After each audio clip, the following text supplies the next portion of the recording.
following is a special presentation from E-Star Studios. Carry harder.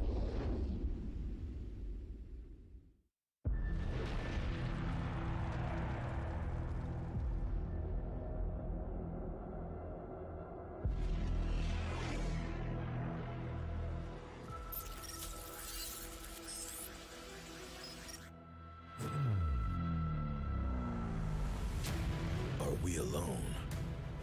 Or does other intelligence exist? Rise above anonymous. Make unknowable legendary. M4 Jakarta. Who are you? What do you want to become?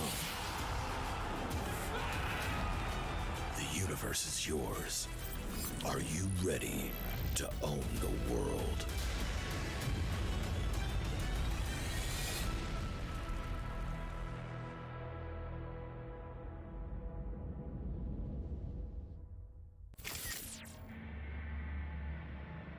Salutations, North America and worldwide viewers. This is the 2022 Mobile Legends North American Challenger Tournament fall season. We start day 2 of our top 16 brackets, our path to 4, all in an effort to see which 2 teams will join us at E-Star Studios in beautiful Las Vegas, Nevada on October 30th for the grand finals. I am your host and caster for this evening, Private Dancer, and joining me here tonight, you'll recognize him if you are a fan of the North American Facebook Mobile Legends scenes, the caster with energy to spare and dear friend of mine, Steph Wheezy. How are you doing tonight, Steph? Excited to be here, man. Yesterday was insane. Day 1 of the NACT, breaking records with some insane matches, some sweeps, a couple of 2-1 games as well. And today we're gonna see 8 teams compete for the 4 spots remaining for the top 8 for North America. Yeah, and it's been an amazing journey so far just to get to this point in the top 16. It was hundreds of teams that registered for this event. Unfortunately, we could only accept the top 64 in this event. We had a best of 1 to go ahead and iron out who would be meeting at the top 32, where we had a best of 3 until we got to this point where we now are at the top 16. Best of 3 matches. Tomorrow we'll start that beautiful the top 8, which will have a double elimination, and best of 5, which will start our path all the way to those live finals in Las Vegas, Nevada, which will crown our champion, who will raise that North American flag at M4 Worlds in Jakarta, Indonesia. And I could not be more pumped for what NA has produced thus far. But the hype does not stop there. There's a prize pool with a total value of $30,000 US dollars. First place taking $10,000 US dollars cash prize, and then also 75,000 diamonds. Second place taking $3,000, and third place with 1,500 and 25,000 diamonds. Yeah, that's a lot of diamonds. That's a lot of MPL emotes that you can buy with those types of diamonds there, Weez. Yeah, it's insane. Today's gonna be an exciting time, history in the making. Day 2 of the NACT, and we've got some insane lineups. Yeah, buckle up, guys. We did see at day 1 4 teams move on. The Valley, Team Gosu, Ackerman, and the Simpsons moving on to the final top 8. Tonight we have 8 teams that will be competing, but only 4 will move on to tomorrow. Woo, that's a lot of pressure. Man, the level of competition for NACT Fall is insane. I actually competed myself. My team made top 32 and was taken out by Ackerman, a team that competed yesterday. So let me just tell you, it's not an easy road, and all these teams are trying to pave their way for the top 8 right now. Yeah, we can see what's going to be popping off tonight here. Starting things off, it's going to be Vendetta taking on Ventrix Pro here. After that, it's going to be Exile Outlaws taking on NACT Summer finalist Team First Blood. After that, it's going to be Boca Roscoe and the BloodHounds taking on Beat the Odds. And then capping out our night, it's going to be LEGACi taking on Apex Predator. We are in for some matches today. You know, this will be best out of 3 for these teams. So a lot is on the line. Trying to see the remaining spots for that top 8, which teams are going to take it. We do see over here Vendetta versus Ventrix Epro for game 1. And just look at these lineups right now. We see Yuna, a dominant marksman inside of the gold lane, paired up against Imba for the gold lane on Ventrix Epro. Yeah, it's going to be something to overcome. I do know that Icy, his last games, especially Lilia, went 11-1. So that's going to be something for Vendetta to have to overcome here if they want or have aspirations of making it to the top 8. Both teams powerful, both teams hungry, and both teams going to be laying it all out on the line here tonight. Pressure, pressure, pressure. But we all know with top teams, pressure makes diamonds. And today, I don't want to see any sweeps. I want to see 2-1 series. So I'm hoping that Vendetta and Ventrix put on a show. Yeah, and a show is what we're going to get. These two teams are hungry for it. And I know just watching some of their other matches leading up to this point that a show is exactly what we're going to be getting. And we are going to be moving right away into the draft phase. And I mean, it was such a surprise yesterday. I'm wondering if we're going to have some surprises today, especially since yesterday we saw a lot more assassins than we usually do in a meta that has usually been dominated by tanks. You make a good point there. Usually with this season, we see primarily a Bowman being picked up or an Akai, kind of that beefier jungle. To see assassins, you know, they kind of have a little bit of a harder time. And then some assassins, such as Fanny, takes a high skill player to use, but also getting a little bit of a nerf as well with her HP. So it's going to be interesting today. We do know there are Fanny players on both sides. Vendetta having Yuri, who actually knows how to use those cables to get across that map. So might see a possible Fanny ban going into this draft.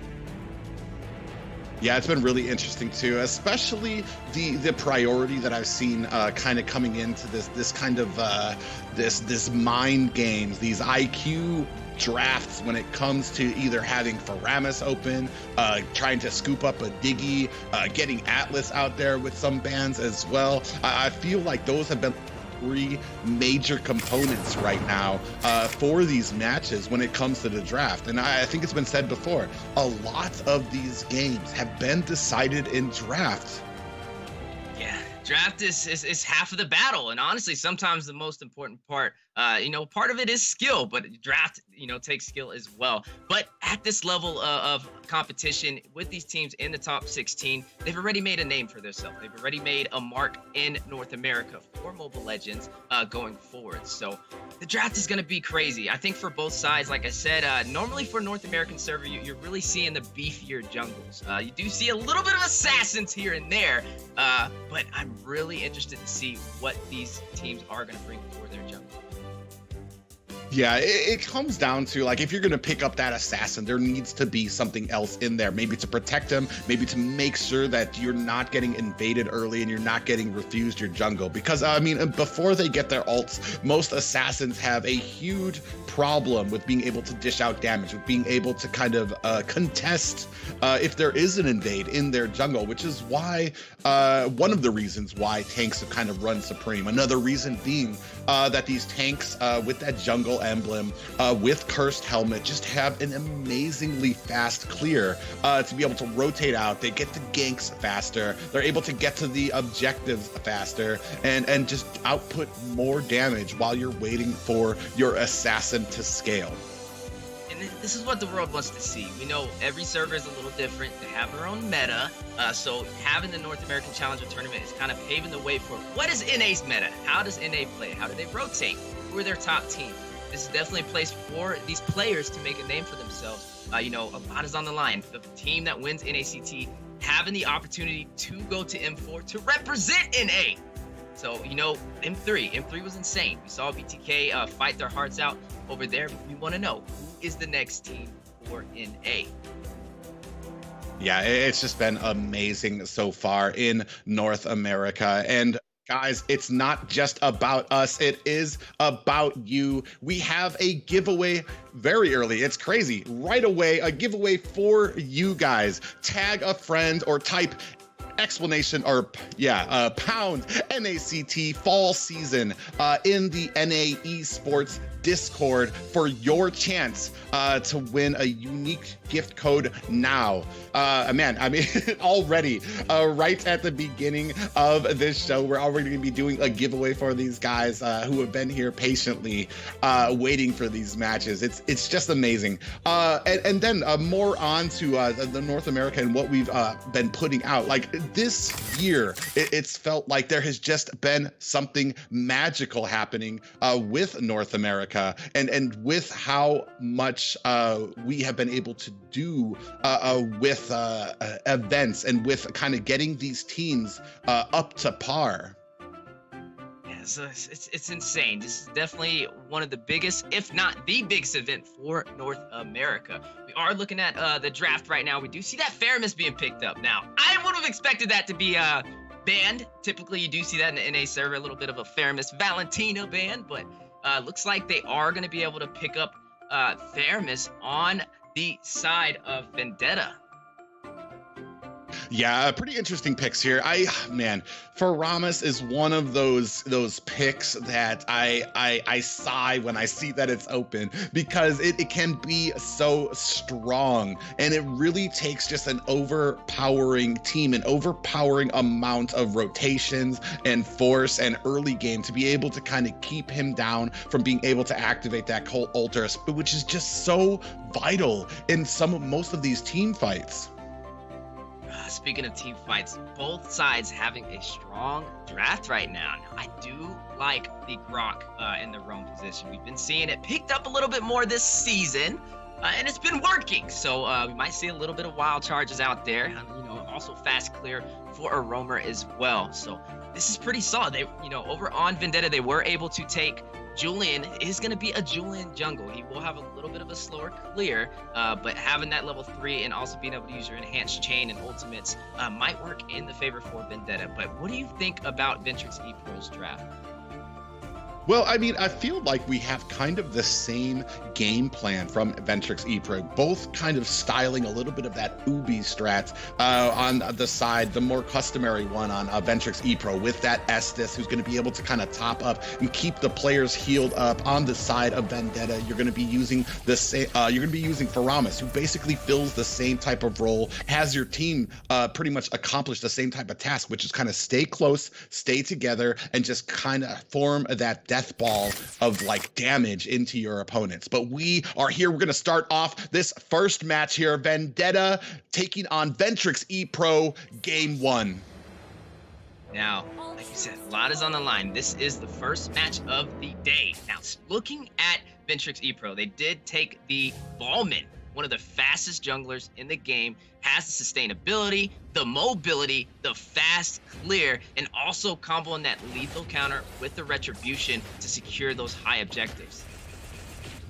Yeah, very well put there. And but as well as having that, on the other side, we do have a Julian who is kind of a counter. Did go through a recent round of nerfs that kind of raised his cooldowns a bit, but still using, like you said before, that enhanced chains. Oh, you do see that Theo kind of messing around with Bellman up at top, trying to kind of take away a little bit of that jungle, already starting that harassment that you get with those decent Groks.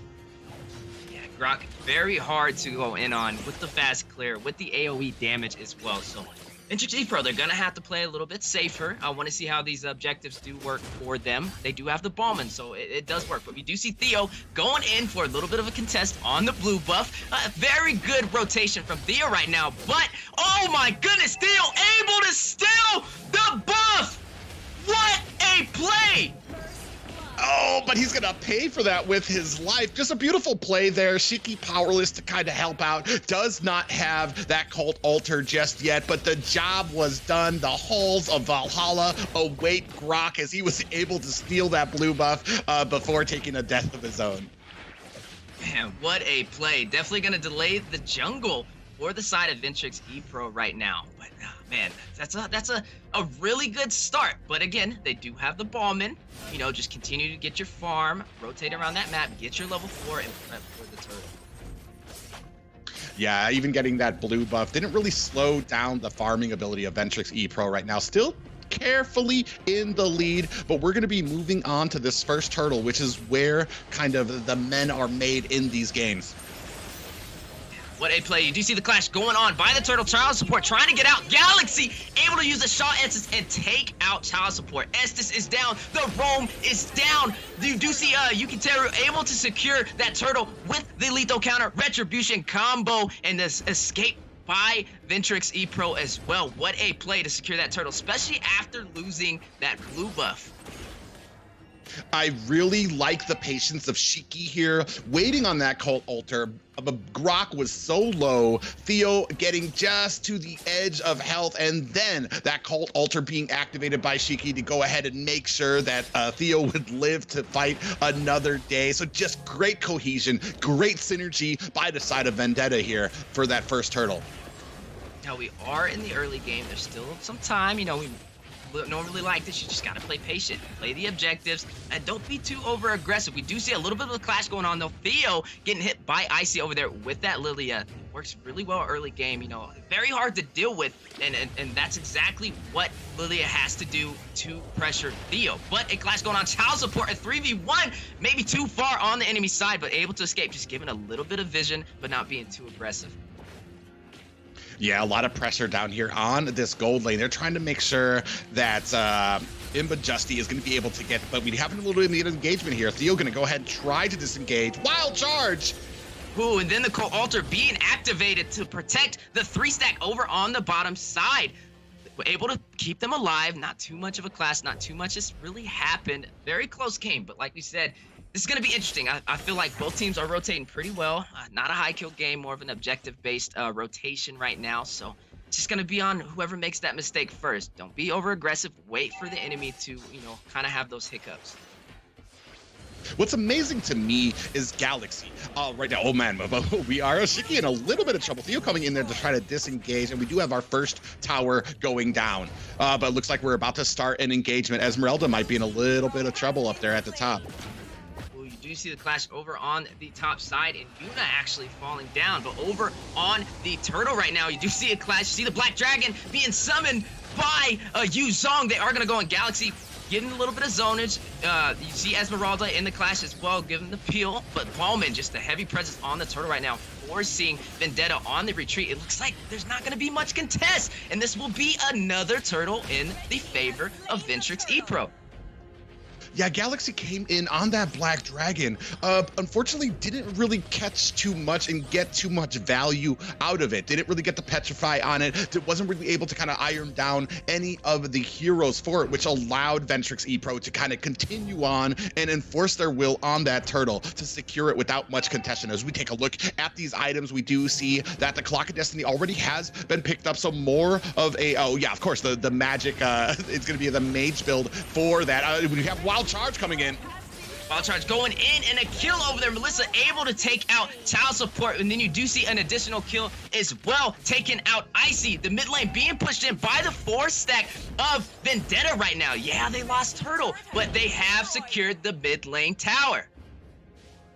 What's amazing to me is that LEGACi has been so fruitful in this lane. Wasn't getting bullied too hard by Esmeralda, trying to keep it up, but unfortunately right now, Ventrix Epro just really kind of having a little bit of trouble. Oh my god, look at all the damage right now. Justy might be in trouble. Ooh, you do see Poggy going in, able to take out the marksman, but Justy is down. The Black Dragon going in. Cold Altar has been activated. The silence over there on Shiki as well, but Ballman dashing out, clearing the tower. The pressure right now from Vendetta is just insane. They are going to try and take another tower as well, man. What a play.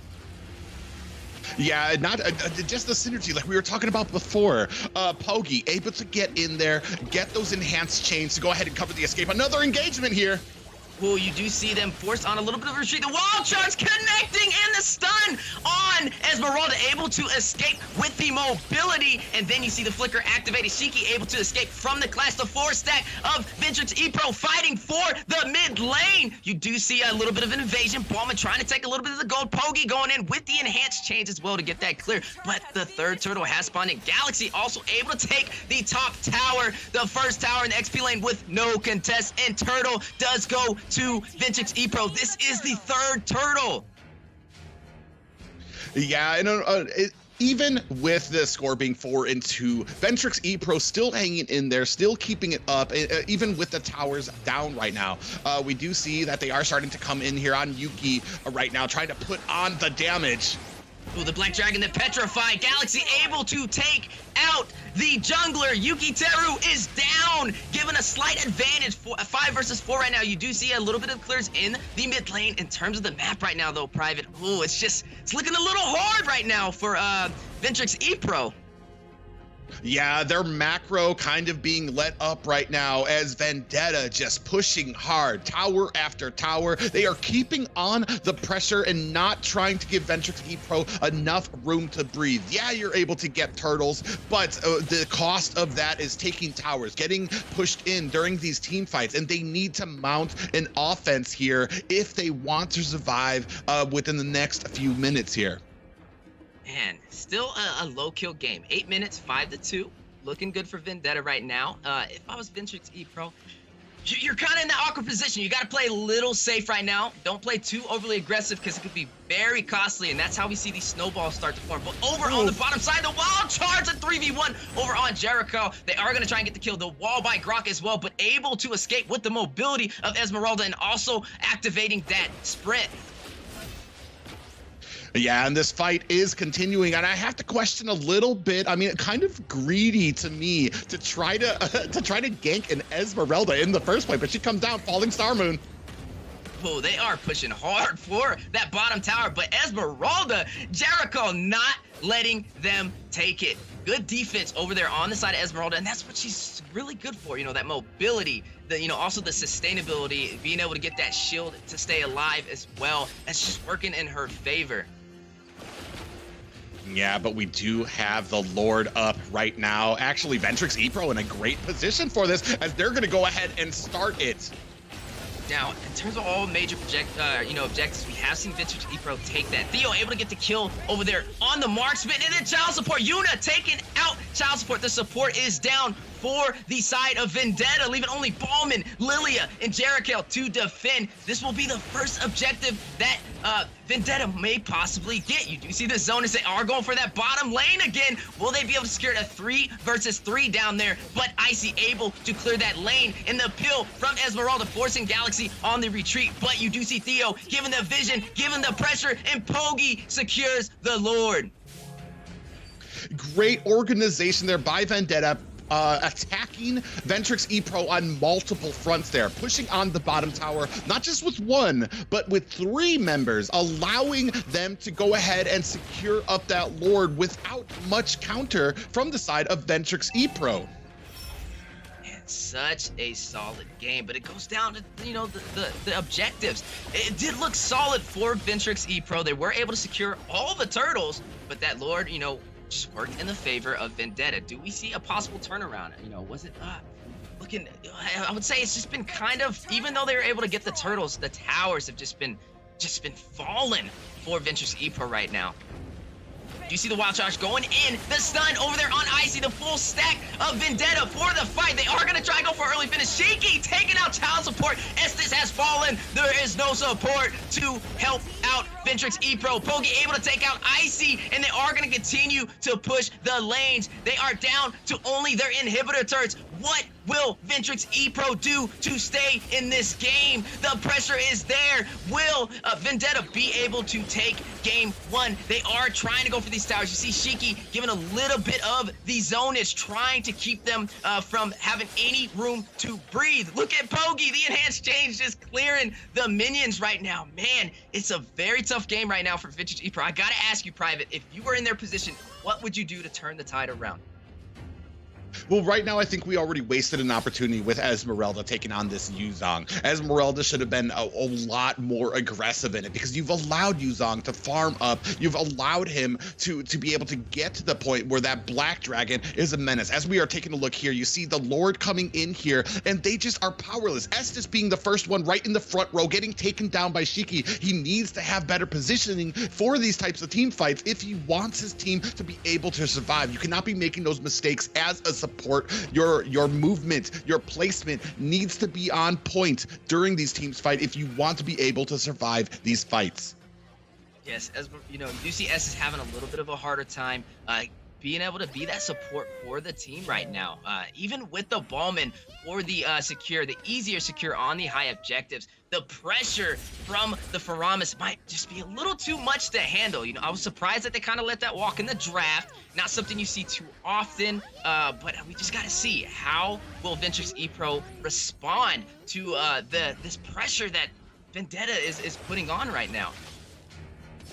Yeah, and the biggest problem comes during going ahead and letting that Faramis out. Not just a Faramis, but especially for a team like Vendetta, who is comfortable enough to be able to use it in the mage position. That means that you have a Cult Altar for an offensive move, which means that you just can charge into towers. There's not far enough that you can back up or disengage from Vendetta to be able to make these team fights successful. Not only that, but you also are adding in the fact that you have a setting potential from that Grok. So you're competing that, and on their side, if you take one of those out, if you take out the Cult Altar, you still have the Wild Charge. If you take out the Wild Charge, you still have the Cult Altar. However, Child Support has a big target on his back, and when he is taken out, these fights are pretty much over for Ventrix Epro.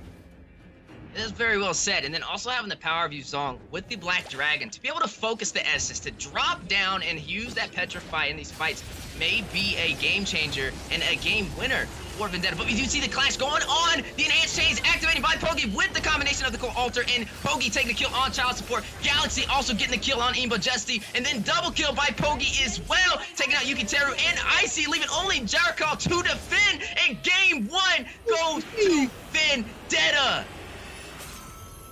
13-2, a very dominant game there for Vendetta. I know we were kind of hoping for something a little bit more even. You said you wanted more best of threes, but man, Vendetta, very powerful opening for them in that first match.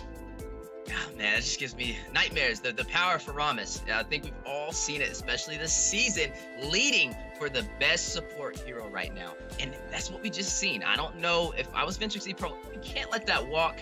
I don't think the Esses was the right answer right there, or at least not for that Faramis. So maybe going into game two, possibly just banning the Faramis. Well, you do have first pick, so maybe allowing them to let you get it. But when you have second pick, it's just a little harder to do.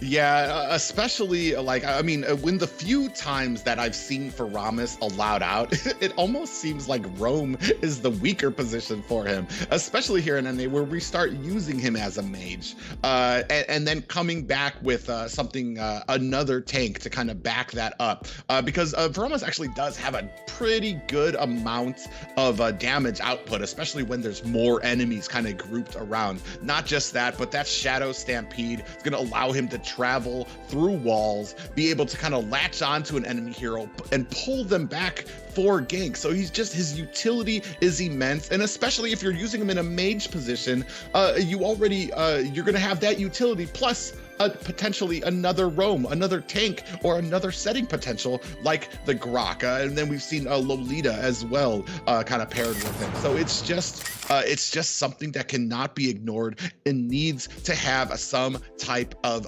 plan for it. You can see here, I mean, Estes getting killed there again, and then another gank going onto Justy here, wasn't prepared for it. It was just the rotations were so on point. You see right there that Shadow Stampede able to pull him back, and then the Colt Ultra to go ahead and secure the escape for them. And then we move on here, the Black Dragon coming in with a beautiful Petrify onto the entire team with that Colt Ultra. It's just too much to handle for any teams here, and you cannot just allow that. That has to be a priority for the ban phase. You see here that concealed play, LEGACi coming in, another beautiful Petrify onto the entire team, followed by that Colt Ultra to make sure that Yuzong survives. And what's amazing to me is that Yuzong has been out of the meta just because of how squishy he is. But with that Colt Ultra, it was amazing because you were able to keep him topped up and keep him in that fight and surviving.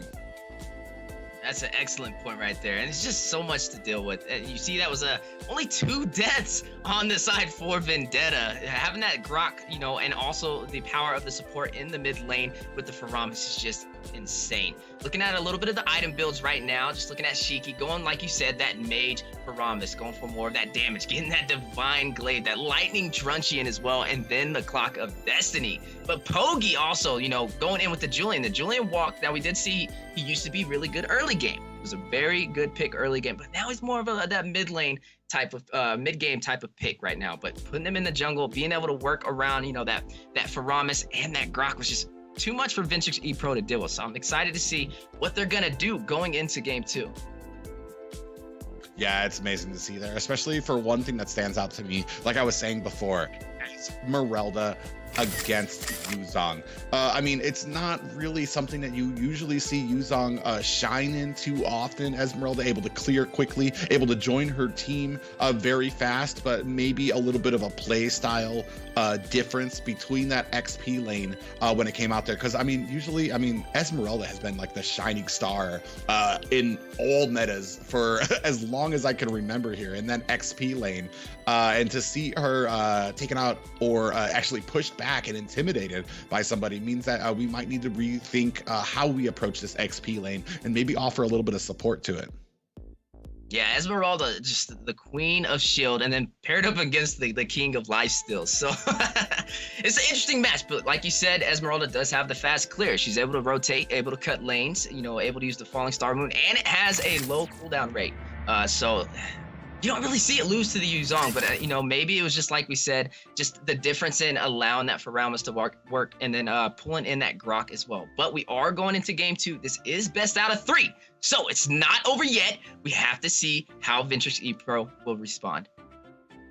Yeah, and we're gonna have to see if Ventrix Epro has what it takes to take this to a game 3, especially against an opponent right now that was pretty dominant. I mean, but this is how yesterday started. Gosu was pretty dominant against Time Gap, and Time Gap able to formulate a plan, a draft that was super successful and brought them to a game 3 and almost upsets the former North American champions. Yeah, that was a match for the books. I was on the edge of my seat the whole time. But yeah, an epic comeback, you know, for Gosu over there. But looking at this draft right now, you know, we see the Claude being taken out. Hey, kind of traditional. The Claude's been shining this season. We see the Natalia, the Valentina, the Faramis combo wombo taken out for the side of Vendetta. And then you see Yukiteru picking up the Ballman. Now, I gotta say, you know who's still out there? Akai's still out there, but we've seen Grok's paired up against the Akai as well. So if you were in that position for Vendetta, would you pick up the Akai right now, Private? Well, it's interesting too, because you have the Diggy ban out there already, which kind of puts a big target onto Akai, a big target onto Atlas as a good choice for sets, as a good choice for upsetting a lot of these engagements and interrupting people there. And speaking of which, the Atlas comes out immediately from Vendetta, followed by Uranus, another very strong side laner, one that I think has probably the best chances of being able to stand up to an Esmeralda. And we're going to see if the side of Ventrix Epro is going to go ahead and pick that up, or if they have a plan for that XP lane. Now you do see Grok being picked up as well. This is looking pretty solid, for the side of Ventrix Epro. The Atlas a little early, especially for the first pick. Could have used a little bit of time, but they didn't want to give it to Ventrix Epro, especially paired up with that Ballman. So Uranus being picked up for the XP lane. So I really want to see what Pogi's going to go for. Possibly maybe picking a mage right now, or even a strong marksman could really work for the side of Vendetta before they go into the second ban phase. Yeah, interestingly enough, immediately, I think IC immediately picked that up. Does have a lot of went 6-1 on Linux in their last match before today, and Linux a great counter to that Uranus, especially with that darkening side of her ultimate, able to do that percentage health damage. Really kind of a mainstay against regeneration heroes like Uranus, like Esmeralda, and tanky heroes as well. And then we do see on the side of Vendetta, they're going to go ahead and pick up Melissa. A very surprising for me, I think, character that has risen so quickly since the last update, the last nerfs to the marksman, has really left a gap when you bring down Wanwan, when you have consider those nerfs to Beatrix. It left kind of a hole in the marksman pool there for somebody to come and fill in, and Melissa has done an amazing job. Still very late game when it comes to damage, but that go away ultimate, that bubble that she can form around herself, especially with compositions that are more tankier in mind, even assassins, it can provide just the perfect counter as we move here into the second banning phase. Yeah, and then picking up the Uranus, I understand it, Uranus on Grok. You can dash out of those walls. You can't really be trapped. Actually, easier time with the Uranus and the Esmeralda to get away from that Grok. So it works. Both sides a very strong draft. We are in the second ban phase right now. You do see Selena being banned as well. So this is looking good. I like both drafts right now. I can't even really say whose draft is better right now.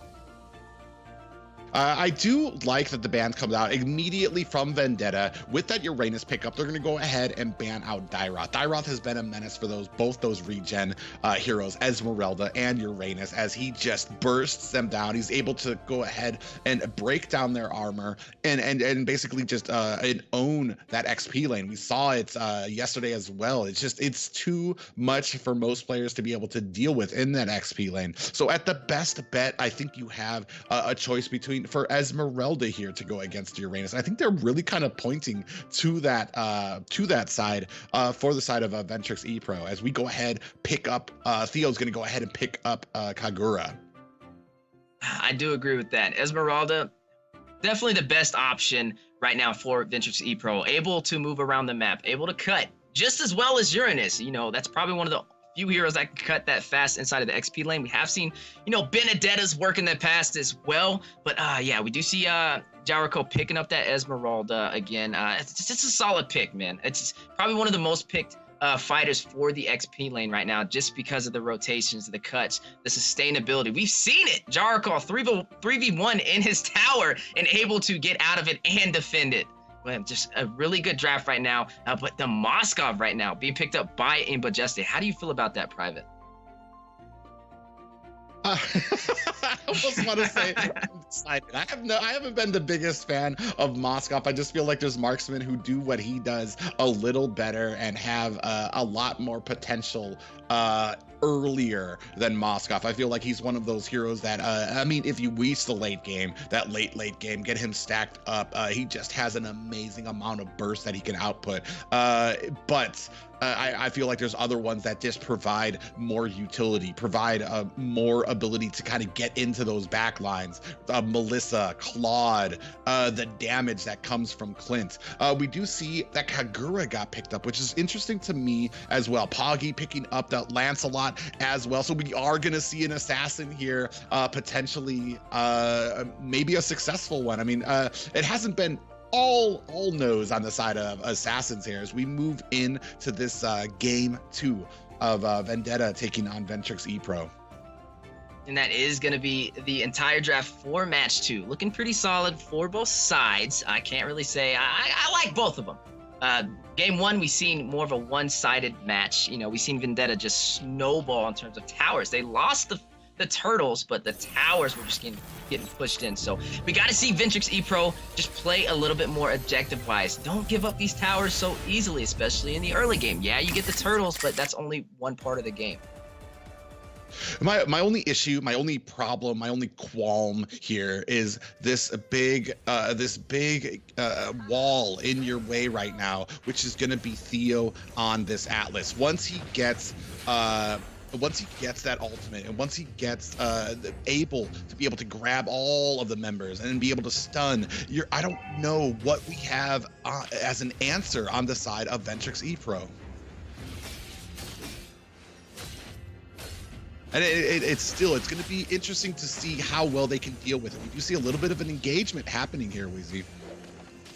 Yeah, you do see a little bit of an engagement. You see Child Support going in, a little bit of the zonage. You see Pogi able, actually, no, it looks like the lethal was going to the favor of Vendetta. Yeah, just a little bit of an early game from both sides. But I like the Lancelot on the Ballman. You know, you can still steal those objectives. You can get the turtle. You can take the lords from the Ballman with the lethal counter, and also having a little bit of mobility when things get a little tricky. Yeah, already we can see Uranus already starting to cut lane at the top. You see him basically living in their jungle right now of Ventrix Epro. Esmeralda doing the same thing there. I just feel like that Uranus does it a little bit more. 3-on-1 here, though. Do you see the clash going in? Jericho using the mobility of Esmeralda, able to escape. This is what we were talking about, you know. Just a strong XP laner, can pretty much do it all. You do see the Uranus cutting the lane right there. Right now, a very solid rotation. That's what we want to see. We want to see that from both sides. The Esmeralda, the Uranus as well. Those cuts are going to create opportunity for your team. But Turtle is in play. We do see a little bit of a clash. Child Support going in. Moscow trying to do some damage from afar. The Falling Star Moon going down. You see Jericho able to get a little bit of pill, but the kills are popping off. Shiki able to take out the jungle. The jungle's down. Ballman has fallen. Pogi able to get the kill over there on Child Support, and Turtle just going to the side of Vendetta. Yeah, and unfortunately there immediately, as soon as they get the turtle, Fatal Links comes out from Theo, cleans up a shop over there at that turtle engagement. Immediately, I mean, this is the kind of decisions you need to make if you're going to be able to get it, if you're not going to be able to get it, especially being beat out as a Belmont. You really need to be tight on those retributions. You need to be able to make that Belmont shine and utilize those things that make him so powerful. One of them being the immense damage that he can do to objectives with the combination of that lethal counter and that retribution. And if you're losing out, especially when you're losing out on objectives to a Lance, I mean, a Lance kind of has the same thing. He does have that Thorned Rose that he's able to go out there and retri. So, I mean, almost the same thing as a Belmont when it comes to those retribution and abilities. The battle of the retri. But yeah, it's looking good right now for the side of Vendetta. We did see them take game 1. They didn't really get the turtles in the beginning start. That actually did go to the side of Ventrix Epro when they had the Ballman, but it's looking pretty solid. We got to see how Ventrix is going to answer. Their weakness in game 1 was more of just not prioritizing the defense on their towers. So it's still pretty close. It's not really one-sided right now. You know, just one clash could just change the entire game. I mean, we are starting to look at about a 2K gold lead for Vendetta. 0-2 right now as we are starting to push in these lanes. Both XP laners basically doing the same thing, cleaning up the lanes, but it's going to start coming down to these next turtle engagements, these next team fights as we start looking out past the laning phase. But here comes the second turtle, both teams vying for position, Wheezy. You do see Pogi over there trying to secure this objective, but Child Support going in for the pill. The Wild Charge connecting, and Yuki Terra taking advantage and securing the turtle. But the clash goes on. You see Yuna dealing additional damage. Shiki taking out Yuki Terra. He has fallen. They secured the turtle, but at what cost? The clash clash continues. Icy able to take out Pogi. Another kill for the side of Ventrix Epro. But GALACi taking out BloodHounds. Just a bloodbath right now for both sides. You see Esmeralda, Jericho over there in the mid lane, doing a little bit of clearage, a little bit of peel, just taking advantage and getting the farm she can, while also giving not too much of a push for the side of Vendetta. Yeah, pretty interesting there, especially as you saw the Fatal Links land, being able to grab them, but not able to finish the job was Vendetta, which kind of evened things out here. As we take a look at the items, we can see both marksmen, Melissa just a slight bit ahead, both of them claiming that Wind Talker, and then Melissa kind of going for the more aggressive attack speed on the boots, while Moskov starting to build up more defense. So both marksmen kind of at the same spot, but pretty soon as we move into the I want to say the 7-minute mark, you're going to start seeing a little bit more aggression out of them as they start coming in and being a really big part of these team plays. You do see a little bit of a clash over on the top side. Yuki Terra just clearing the lane. Man, this is a close game. I wouldn't say it's really one-sided right now. No towers have fallen. But in terms of gold, you are right. Vendetta does have the 2,000 gold lead. So the question is, how is Theo going to capitalize on these Fatal Links? That's really what I want to see, especially paired up against Child Support on that Grok. Speaking of Fatal Links, you do see it connecting. BloodHounds, will he be able to get out? You do see a little bit of retreat, trying to escape, but Yuna able to take out the marksman. He has fallen. You see the 2-stack, the 3-stack from the side of Vendetta, Ventrix Epro to go to that bottom lane. Just a lot of pressure right now, but a solid Fatal Links from Theo. You see the mid lane being pushed in as well. The clash going on. The tower has fallen on the mid lane. You see Vendetta, the heavy pressure, taking these towers again. Pogi able to secure the kill, taking out Child Support, and Jericho falling to Shaky. But the lethal counter going down. Icy able to take out Theo. Icy barely with any HP, but able to escape. And this is what I like about this team. The moment they get that stranglehold on, they do not let go. They keep on the pressure. You can see them now starting on the turtle. Not much to contest it, but I mean, all the lanes starting to be pushed in, and they continue pushing, continue moving from tower to tower to kind of get more momentum on their side. Even GALACi on this Uranus going ahead and pushing and cutting lane, continuing to keep the pressure on that for these team fights. Once they get lockjawed onto you, Vendetta is not going to let up, and you need to be able to find these openings and watch out for Theo with these Fatal Links. I'm a big fan of the Uranus on the Esmeralda, especially when they're fighting, able to get those stacks. But the Fatal Link setting 3 of Ventrix Epro, and Yuna capitalizing, taking out Yuki Terra. Icy has fallen. Child Support has fallen as well. And then the mid lane left to only be defended by Jericho, and the clash continues. The chase by Theo, trying to go for BloodHounds, but he is able to escape with the dash of Moskov. But Jericho clearing the lanes, trying to keep the pressure. The minions pushing in the tower. Will they be able to clear it in time? The tower has fallen. The inner tower has fallen in the mid lane for Ventrix Epro. Man, and as prophesized by the seer, Theo able to come in and catch those Fatal Links on the entire team and drops 3 immediately. And this is the problem with leaving something like that open. You have to think about these things when you leave, when you ban out that Dicky, when you leave open that Atlas. He coming in again here, looking for some. It is getting stunned.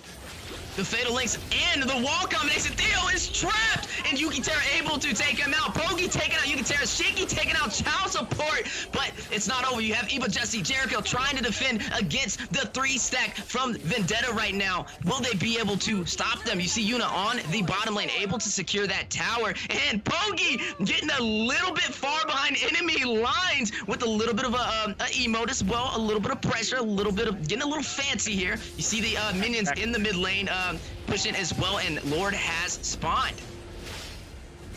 Yeah, Lord has spawned now, and this means we're either going to probably be turning around here. GALACi getting really deep onto that tower, taking a decent amount of shots there, but that's because we're at an 11K gold lead at the 9-minute mark, so they are well ahead, well put with the items, well put with what they can tank here. I mean, basically, I mean, you see Lance is already kind of soloing that while basically on his own. LEGACi's just going ahead and tanking out the entire team. Gonna go ahead and try to find something here on this Moskov, but it looks like he's gonna go ahead and find an escape route beforehand.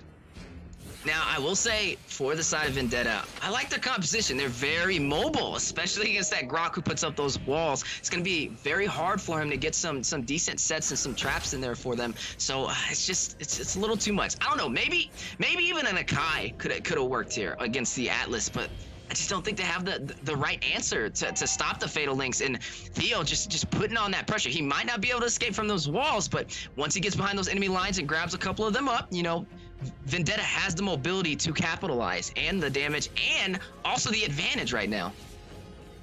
LEGACi not even bothering to move when this damage comes out from Yuki. But we do have the Lord crashing down at mid. Fatal Links. Oh, you see the Thorn Rose over there by Lancelot. Double kill by Shiki, taking out Child Support. Yugi Terra taking out Theo. No Fatal Links, but Lord is pushing in. Will Ventrix Epro be able to defend the pressure from Vendetta? They are going to go for the tower. Do they get the game? Game does go to Vendetta. Ladies and gentlemen, we have a 2-0. Vendetta moves to the top 8. Boy, what can you say but domination to describe that match from Vendetta. Maybe a little bit shaky in the early game, but made sure that as they got that turtle, as they got the advantage, continued to keep on the pressure.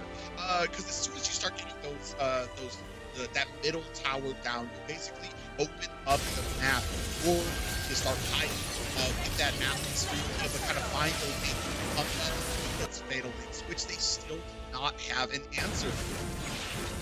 The Fatal Links is hard to deal with, especially when you have no towers to work in your favor, and that's kind of what we've seen. We've also seen a composition with a lot of mobility to go against the Grok with the walls. They were able to escape, not really being able to have any position where they were really hard pinned or trapped from a wall. They had a couple of wild charges, but it's just not enough. I think with this kind of situation, it's just a little bit of a battle in the draft. You got to draft a little bit better. You have to have an answer. If you're going to let the Atlas walk, you have to be prepared for those Fatal Links.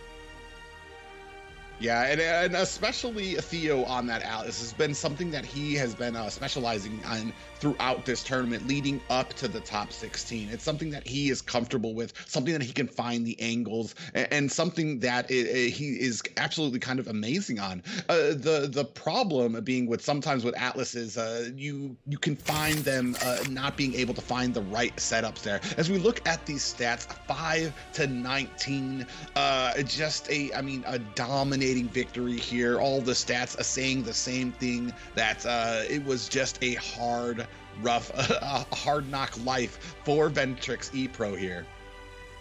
Yeah, just a very hard match. We saw game 1, only 2 deaths for the side of Vendetta, and then only 5 going into game 2. And I feel like it was kind of a similar situation. It was a battle of the Rome. You know, we seen the Estes get overpowered over there by the Faramis and the Grok combination. And then in game 2, you know, the Atlas just pretty much dominating for the Rome, and then Grok not really being able to come online, especially with the mobility for the side of Vendetta and their heroes.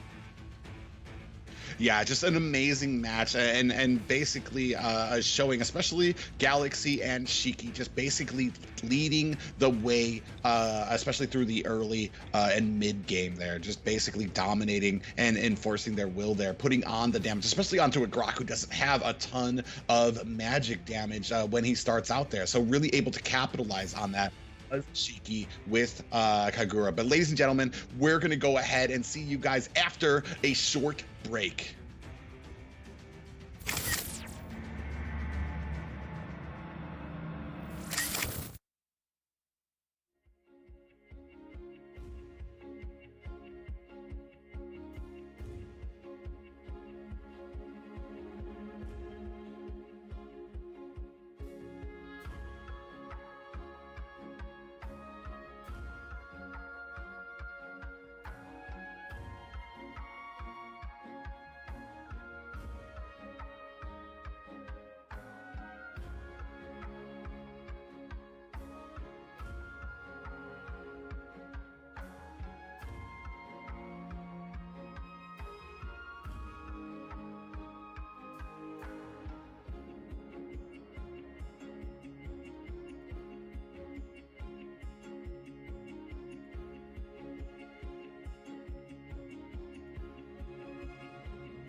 Welcome back, ladies and gentlemen, and what an amazing match we just watched against Ventrix, Epro, and Vendetta. Of course, Vendetta moving on there, but man, the domination that they showed, showing again the picks of those picks like Atlas and Faramis need to be answered. You see just how deadly those can be. The fatal links coming in, if you don't have something that can offset it, you're gonna have a bad time and a bad way when it comes to these team fights, Weezy.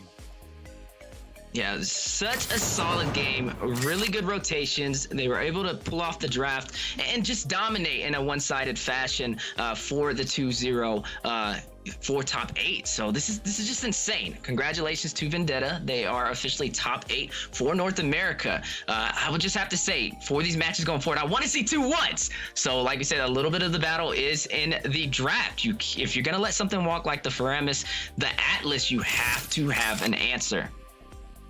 So many strong teams going to be falling into the top 8. You see Vendetta moving up there. They are going to be taking on the Simpsons, another strong team who was able to overcome Team Sexy, fan favorites from the last NACT. But we're not through just yet. We have another match here coming out. It's going to be Exile Outlaws taking on Team First Blood. And taking a look at this lineup, tell me how you feel about this, Weezy.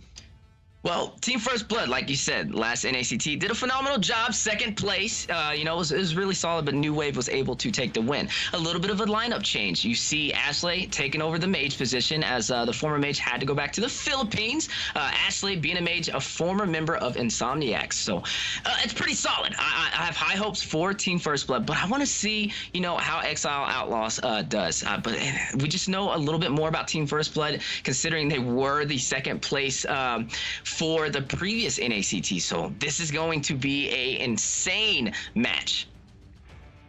Yeah, and interestingly enough, Exile Outlaws, I mean, none of these players, Cloud, Panda, Rose, especially Easy Peasy, and Hikaru, Hikaru being one of the probably top XP laners in North America, and Easy Peasy, one of those mechanically gifted junglers. His Ling, his Akai, just being able to utilize some of these heroes that you don't see too often in North America, but a strong team nonetheless going to be competing here against Team First Blood, and this could be anybody's games. I know there's a lot of fans of Team First Blood out there, but I mean, I wouldn't count out Exile Outlaws just yet. This is going to be an interesting match. I don't think it'll be a 2-0 like the last one. I don't think it'll be one-sided either. Like you said, both teams have amazing players, and not just amazing players. They also have the elo. They have the IQ to be able to pull off a lot of heroes. Their hero pool is phenomenal on both sides. You have a little bit of Julian, Ballman, Paquito by Joy Kid, what we've seen in previous matches for this NACT. But over there on Joy Bosch, using the Akai, using the Grok, but also a Cho for the roam position. It could be a little bit tough to deal with. That's more of something we kind of see in the C server more than the NA server. But for teams that can pull that off, it definitely helps out your team a lot in terms of the draft. And that's what I'm most excited about. What are these teams going to ban? What is this draft going to look like? Well, and that's the interesting part too. I mean, I know I kind of rib a little bit on the assassins, especially when it comes to our meta, because of how we deal in North America with lag. But people like Easy Peasy kind of reinvigorate my trust in assassins. His skill level on Ling, his skill level on other assassin heroes is just unmatched. Even when he's kind of outgunned going into the late game, he is always working, and that's one of the things you're going to have to keep up with on the side of Exile Outlaws is their farming ability. Is Easy Peasy, who is just constantly not quite to the level of Mobazane farming, but up there to the point that you need to keep an eye on him, even when you have a team like Exile Outlaws on the ropes. But we're going to go ahead and move into this banning phase here. We see the Esmeralda and Claude being taken out here as a priority on the side of Exile Outlaws.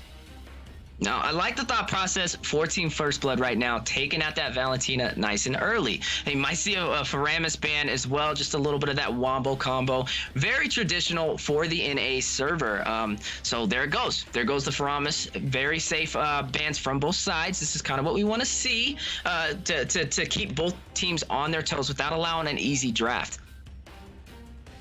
Yeah, but still open and still kind of one of those big things that we've seen from the other teams. The Diggy. Is it going to be banned? Is it going to be picked up here? That's usually kind of like where we start gearing these drafts to. If Diggy is left open, it's usually going to be scooped up pretty quickly. If he's taken down, then you have to fear about those Akais coming in, those Atlases coming in, and do you have a plan for them? Diggy with the time journey just is very hard to deal with, so we might be seeing that being picked off. I would say that's definitely a really good choice for them, but they are going to take out the Ballman, limiting the jungle capability for Team First Blood. Yeah, really interesting too. Balmond does possess just one of the stronger jungles, the immense amount of early game that he has. We've talked about it before, the ability to take objectives with that lethal counter, with that retribution as well, his ability to kind of get out of hairy positions as well. I mean, it takes a certain individual to be able to kind of counter that and be able to kind of get around those objectives and maybe play around that. So a good ban on the side of Exile Outlaws, and then we see the Paquito, which since the newest or not even since the newest update, has become starting creeping into the meta as a mainstay, whether it becomes a jungler, whether it's an XP laner.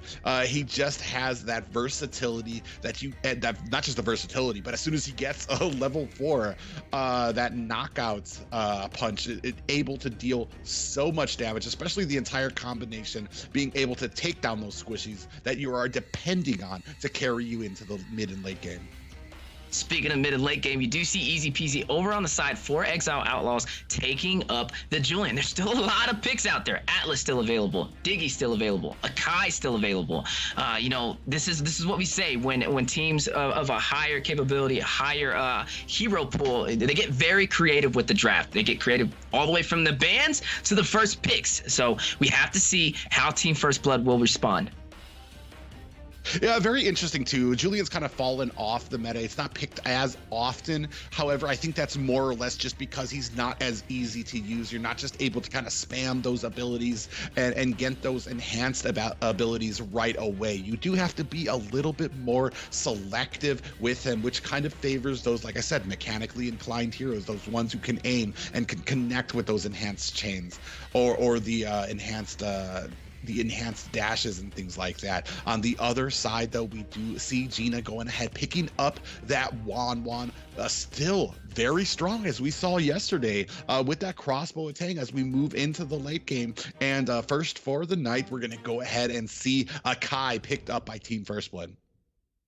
And then an answer for Exile Outlaws picking up the Diggy. We will see some time journeys in here trying to stop Akai from being able to use those heavy spins. But, oh, man, I just got to say that this draft is looking interesting. Phoveus being picked up, you know, for the dash. Akai's got a dash. He also Wan, primarily trying to focus her in that mid to late game when he doesn't have to focus on, you know, being inside of his lane, but focusing more on the turtles, the Lord plays, the 5v5 clashes. It's going to be a little hard to deal with, especially with Esmeralda.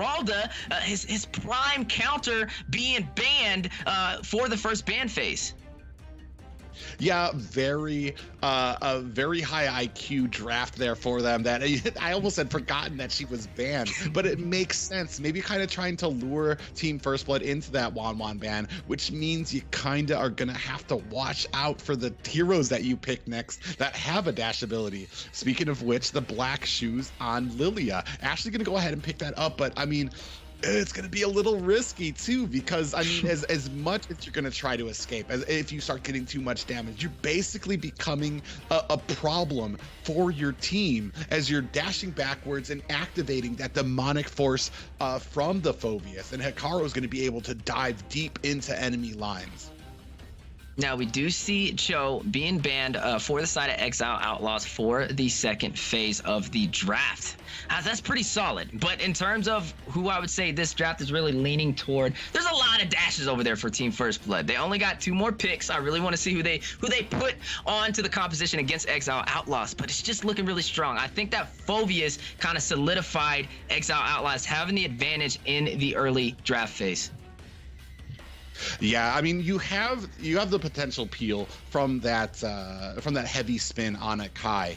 Unfortunately, that's all. You have to be very careful in that you're not going to be able to dash. You want to be very careful about trying to activate that, and focusing on the mages. Team First Blood taking out that Lunux, taking out that Farja, taking out that range, and that ability to kind of sink down. So especially with a Lunux taken out there, I'm potentially wondering if we're going to see maybe a tankier setup from Team First Blood here, as we see that first pick going over to a Franco for Joybaj. Wow, and you see Exile Outlaws picking up the Eve over there for Panda Yuhan. That's a very, very solid pick, but they have a lot of magic. A lot of magic for the side of Exile Outlaws right now. And so we have to see who are they going to put in on their team for the physical damage. And then Joybaj taking up that Franco for those bloody hunts. Maybe going in and trying to take out that Diggy before he can activate that time journey. Or even going in for that Phoveus to stop him from being able to take advantage and take out everybody who does have dash on their team. Yeah, and that's kind of the problem here. You're gonna have to make the decision as we start reaching into these team fights. Is it gonna be Diggy or is it going to be Phoveus? I mean, just a shot in the dark, I would probably go for Phoveus, just as he has more, I think more of a problem as you lead into the late game. Diggy, I think it can be a problem when, or it can be taken out by enough burst damage. You're just gonna be able to you need to be able to land that onto him to be able to take him out of play. I mean, it's easy on paper to say aim for the Diggy. You hear that all the time in rank. Aim for this, aim for that. But applying it during a match can be a little bit more complicated and a little bit more layered as we move into waiting for this last pick. Cloud picking up the Leslie, I believe. I mean, haven't seen her too often. We know she went through some revamps. We know that when she crits, she does do true damage now. I feel like she does need a little bit too long for my taste to ramp up. You have to get really deep into that late game, but when you're in that late game, she is a menace. Also, being able to provide vision on the map as well for possible ganks, may work in their favor. But I like the pick on the Franco, especially being able to get that bloody hunt in the very beginning of the game, and it's almost an easy kill on the marksman if they're not in that tower, especially if you have that quick gank, that bloody hunt, and then your marksman raining some damage down. So that will complete the draft. This is match 1. Now, we did see a sweep. We saw 2-0 from the previous game with Vendetta and Ventrix Epro. So going into game 2, I want to see a little bit more of a higher competition, a little bit more of not a one-sided story, and I think that's exactly what we're gonna have today. Yeah, we just a kid picking up that Hayabusa. I have to wonder. You have to be exceptional, I feel like, right now. Hayabusa, I mean, I understand what you're going to want to do to be able to get in and out without having an issue. It does look like we have a pause called already. But Hayabusa does have some issues when it comes to trying to dish out that damage. Once he gets that shadow kill, it's all you have to do is kind of group up. And if the team is continuing to group up, there's not much that you're going to be able to do. And not just that, but I mean, I think it's more along the lines that Hayabusa is going to be able to kind of use his teleport to kind of spam that out to maybe bait out that Phoveus demonic force, that ultimate that lets him just start landing and the sumo smashing onto the rest of the enemy team there. So maybe he'll be able to use that to kind of bait out that ability to where it's safe, where it won't be affecting the rest of his team. I feel like it's a little bit of a catch-22 though, because now if he is in a bad position and Phoveus is in the clash against him and he tries to use his teleport for an escape, Phoveus is right behind you. So I would think for Phoveus, he is going to be very careful about how he uses that demonic force. Wait for the opportunity to use it. Don't use it too early, but when Hayabusa is trying to escape, it'll be very, very good for him to proc that. They got a lot of dash on their team. They got a lot of dash. I almost almost everybody on the team minus the Franco. So we might be seeing Exile Hikaru come online. Yeah, but ladies and gentlemen, we are starting out here. Game 1, Exile Outlaws taking on former NACT finalist Team First Blood, and already you can see a little bit of a forcement up there, and that's interesting too. Just a Kai being in that XP lane, something you don't really see too often, and already going ahead and engaging in here, trying to force out the retribution. I believe Easy Peasy went ahead and, oh no, he didn't use it. He just went ahead, settled on the damage, and that's kind of what the value you get from Easy Peasy. Very careful, very patient, makes sure that every single move used is not in excess. And even though coming in there into the jungle did not force that retribution out of Easy Peasy. Now, I do like the pressure that Akai is using right now, but the Iron Hook by Joyboss, but Diggy pulled him back in, and Exile Cloud able to secure First Blood 1 minute and 26 seconds into the game. Yeah, already Easy Peasy setting the tone. Another pop-up onto Ashley is going to find some damage. I think Ashley going to go ahead, be able to escape here. But up here at the top, Luffy and Hikaru, that immortal fight in the XP lane. I feel like Luffy doing a good job being able to clear lane and rotate to help his team.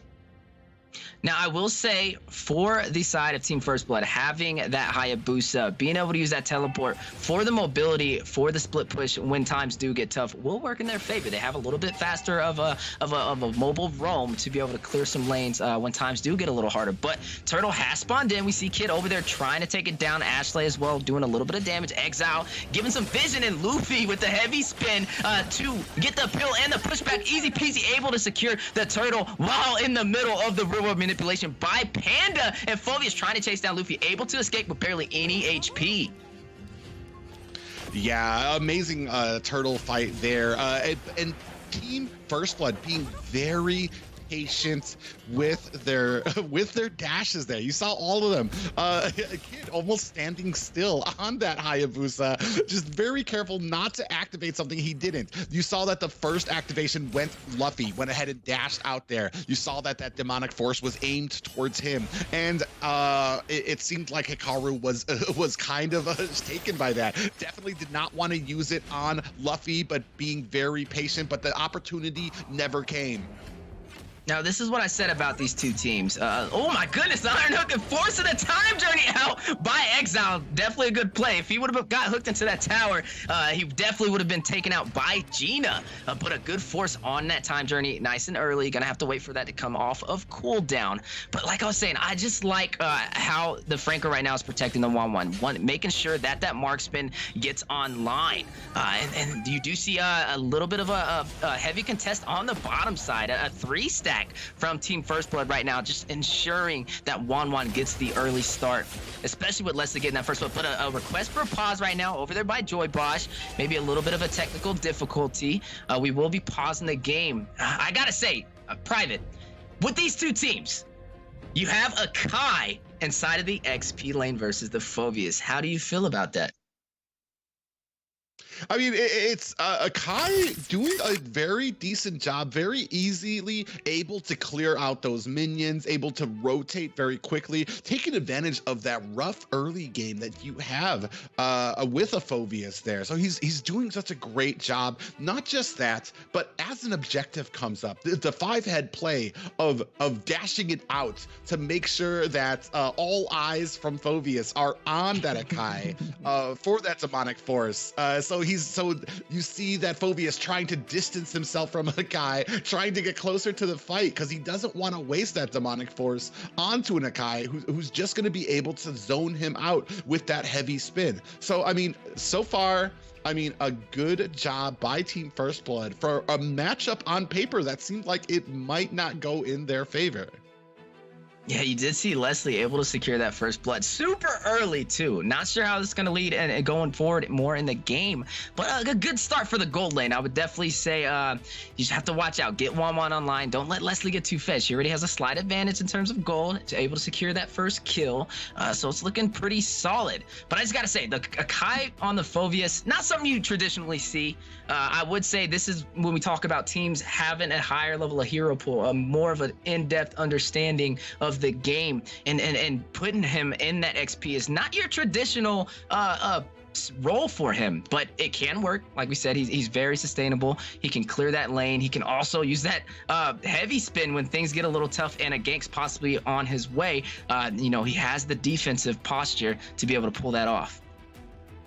Well, it's just matchups like that versatility in the hero pool, and not just hero pool, but being able to think outside the box, but not so outside that you're outside of the meta. Something that works in the XP lane that most people wouldn't have thought of is an Akai going against the Phoveus, which is it's just one of those key factors that led Team First Blood to an amazing scene in the last NACT against New Wave, able to, especially against the last NACT champions, able to get 3 wins over them in a row. So it was just an amazing thing to watch of them, and they're showing you here just how far ahead that they can think, especially when you look at it and you're like, man, I think they just got countered out.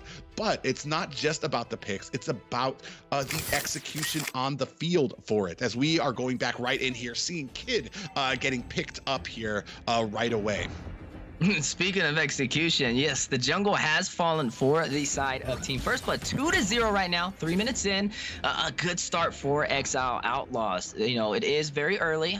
This will be a best out of 3, but both teams, they're competing for that top 8 spot for North America. You have Team First Blood, a finalist in the previous NACT. Definitely a lot of fans out there for Team First Blood. Everybody watching today's stream, definitely vote for your guys' team that you want to represent North America in M4, but also vote for what team you think will take today's match to best out of 3. You do see the Clash Luffy going in, you see the Demonic Force.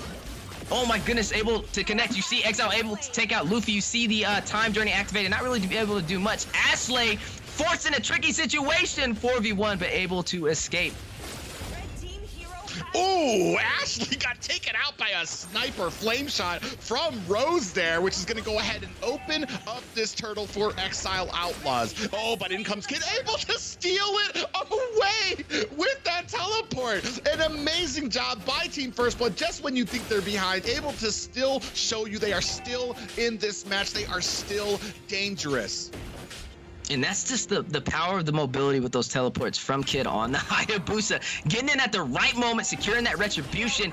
A very, very, time well-prepared plan, and able to pull that off and take the turtle, especially when things weren't in their favor. 4-0. You see Phoveus going and taking out Luffy in that previous clash. And then Ashley forced to use the black shoes and able to escape with barely any HP. And then actually completely taken out by the Diggy with the flame shot combination and the reward manipulation over there by Panda and Exile Rose. Yeah, an amazing play there. Luffy, though, putting on the pressure for this tower, is going to be able to make short work. Or actually, was Phoveus able to save that tower? I think he was.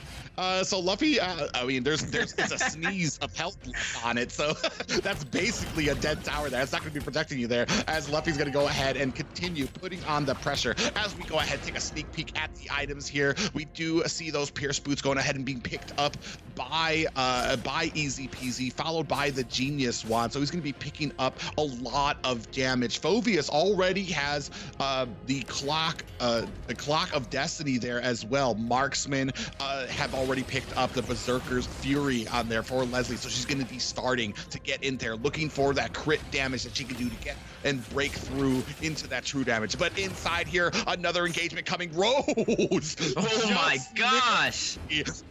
A hook there because of that time journey, which allowed him, but it was a great zone out there for the rest of Team First Blood to be able to kind of go poke in there and be able to take that tower.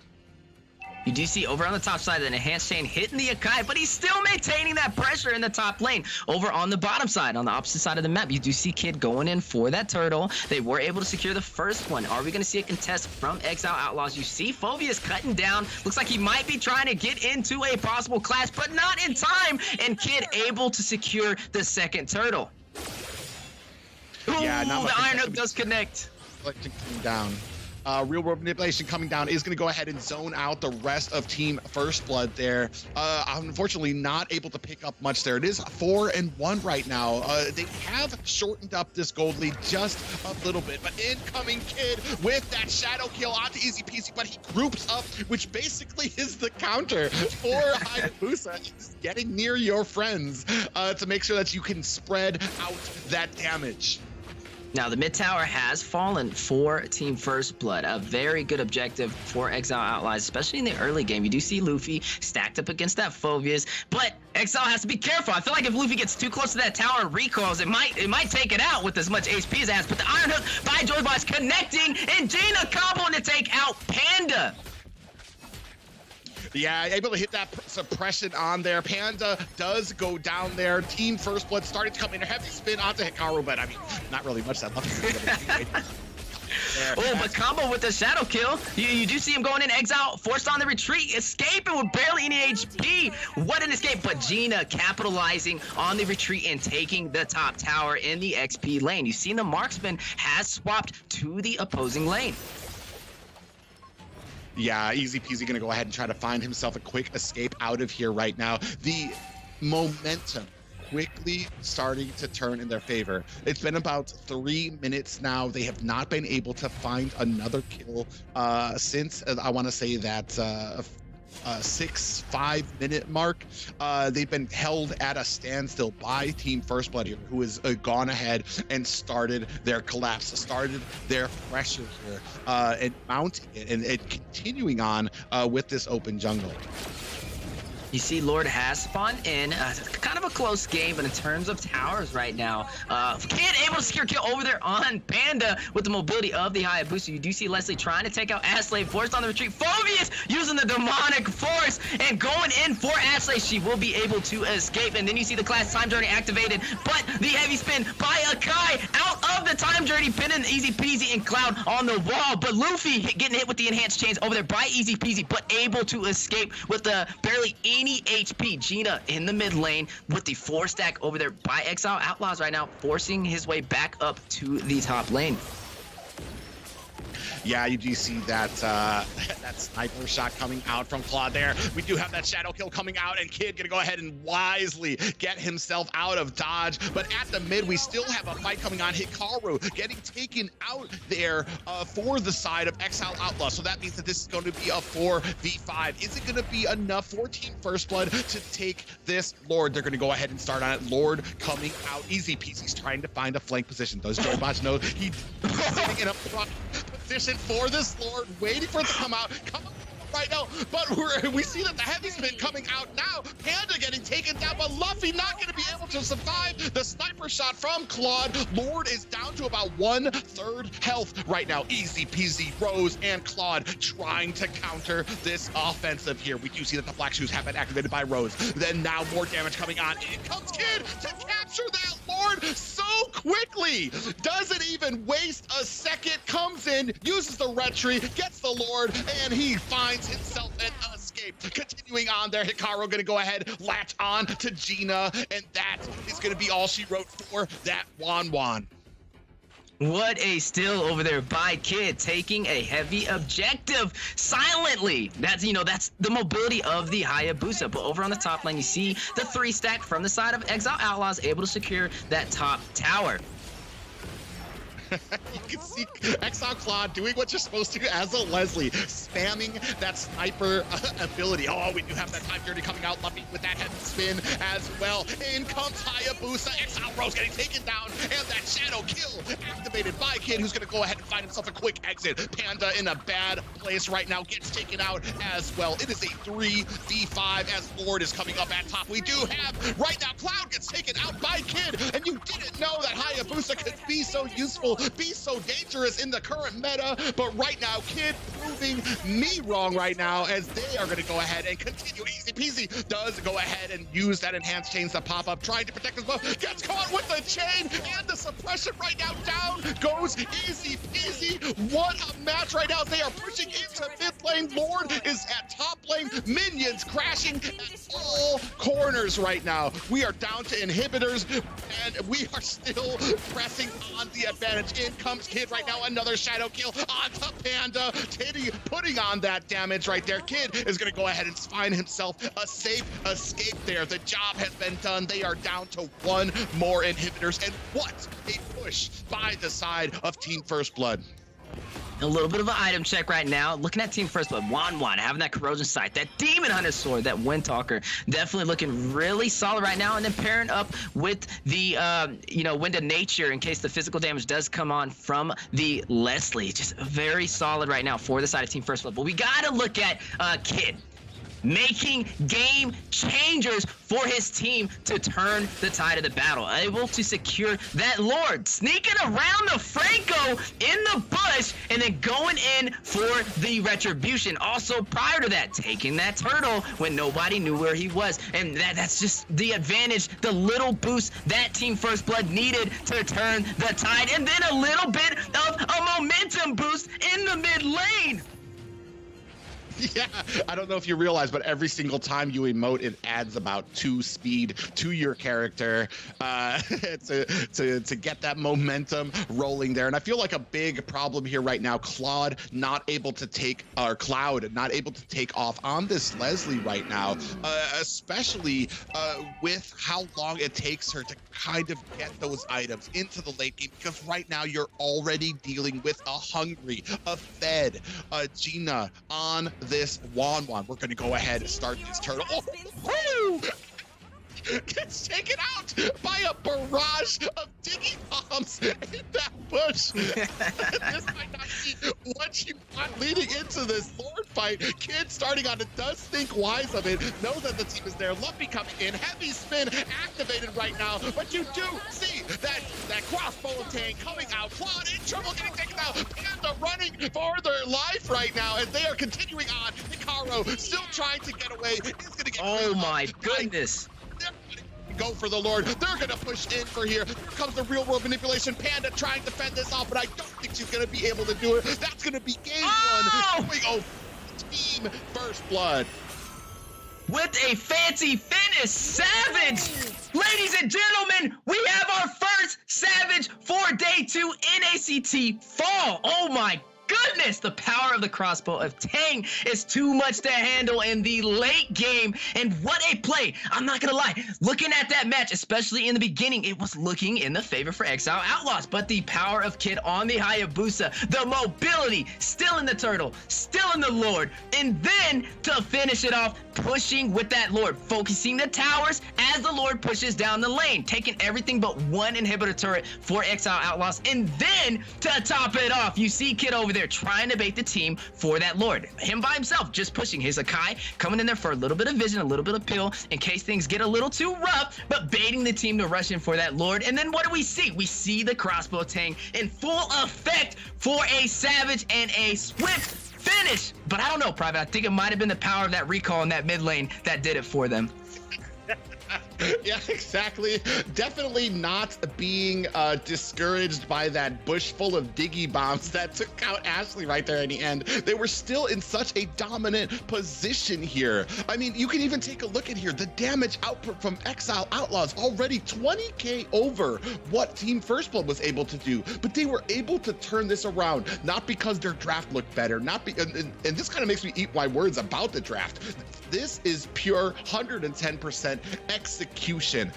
Gina being able to pull out just an amazing match there as well. And not just that, but the patience. And then the outside the box thinking, having the Akai in the XP lane against that Phobius, something that can help them into these team fights. You see the suppression going on here. Just the excellence of execution there, allowing Gina to go ahead and get fed there. As we move on in here to still that heavy spin, baiting out the abilities as you have a Lord coming down, and then Hayabusa. I mean, you don't really think about this stuff when you pick a Hayabusa, just being able to come in there, put on the damage, but not enough, but allowing Luffy And that's the problem here, is you allowed Luffy to get farmed up. You allowed him to kind of come in there to kind of tank out and push out the rest, while in the background, Kid on that Hayabusa able to go ahead and punish that Leslie marksman there. Another fight here you see as the Lord's coming up there, and unfortunately, easy peasy, finding himself on the bad side of a hook there as well. And that's the problem when it comes to these hooks. You see right here,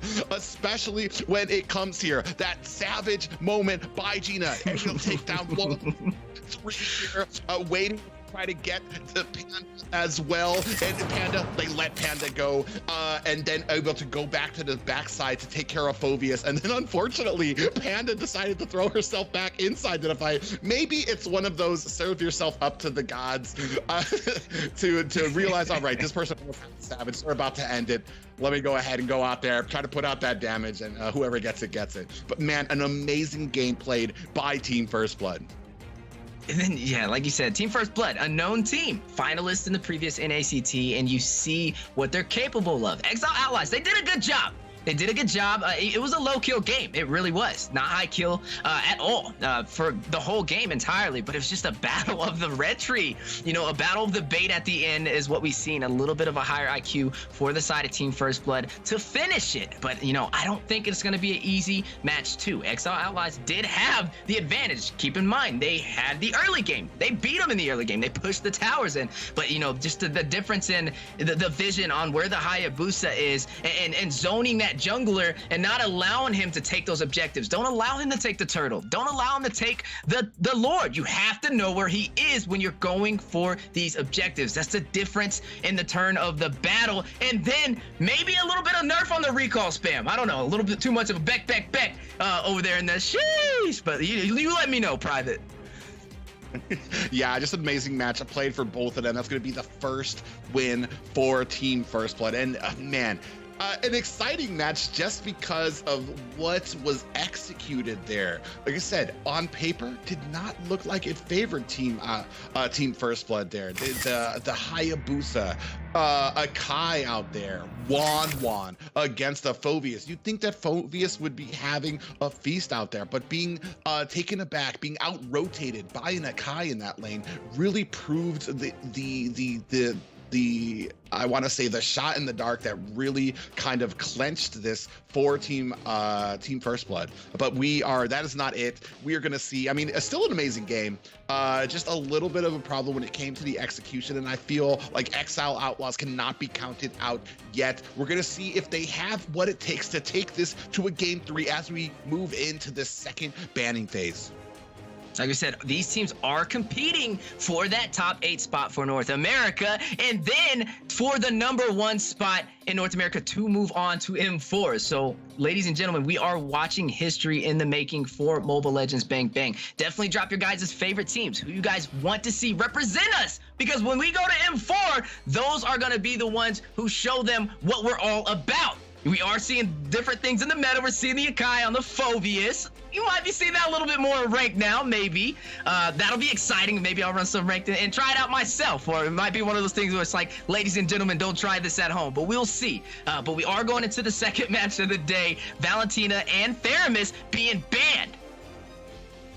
Yeah, pretty much staples of the banning. I'm surprised I don't see a Fanny out there as well, which has been another one that most North America does have issues with. But I mean, now that I think about it, for Team First Blood, not a team that can get cheesed very easily when it comes to things like that. They do have plans. I mean, you saw the plan for the Phoveus, something that you so I mean, we already know that they're going to be able to kind of counteract what's coming out here, and this is something that you need to learn from Exile Outlaws. They're going to need to learn to be able to kind of counter that draft, to have a plan of their own when it comes to there, and maybe be able to kind of think outside the box as well. Can't just put all your eggs into one basket, especially for that Phoveus who got counted out. Because like, I mean, I honestly would have done the same thing.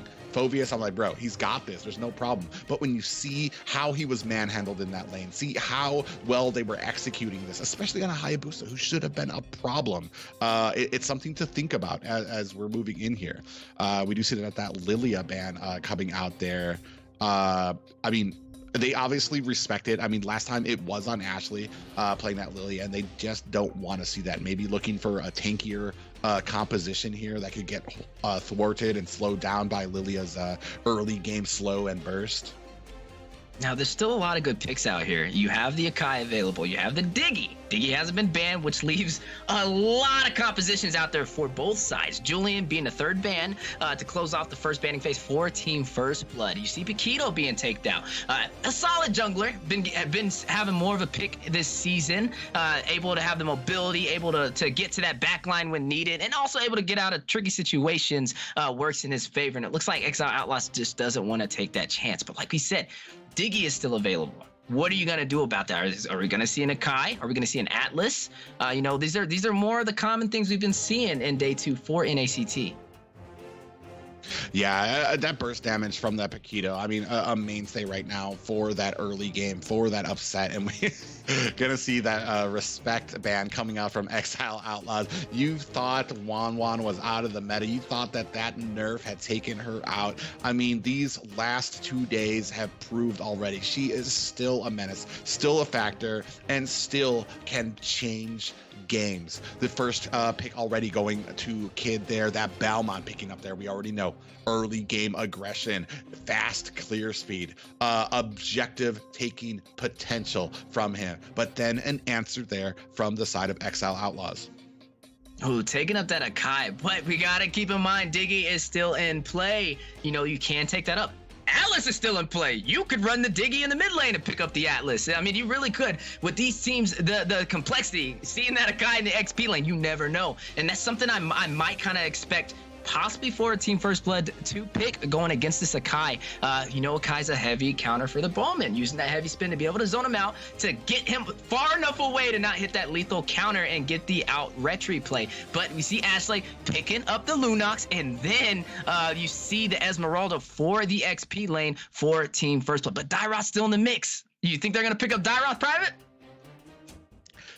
It's pretty interesting. Yeah, I mean, that answers that, but which means that we are potentially going to be seeing the Diggy ban out here in the second phase, because I was almost kind of begging for that Diggy to kind of come out, not picking it up into the Akai, still have an Atlas out there as well. So, I mean, very interesting strategy here by both teams. And I'm wondering how we're going to be able to deal with this Dairoth. Hikaru, no slouch. And that's the crazy thing. Hikaru, like I said, one probably of the top XP laners in North America. To see him get bullied out of his lane by Nakai there, it was just amazing to see, especially for something that he had the potential to be able to counter on the other team. But we are moving into the second banning phase. We do see Farsha getting taken out. That range, that feathered airstrike, that mobility from that wings by wings from her to be able to fly around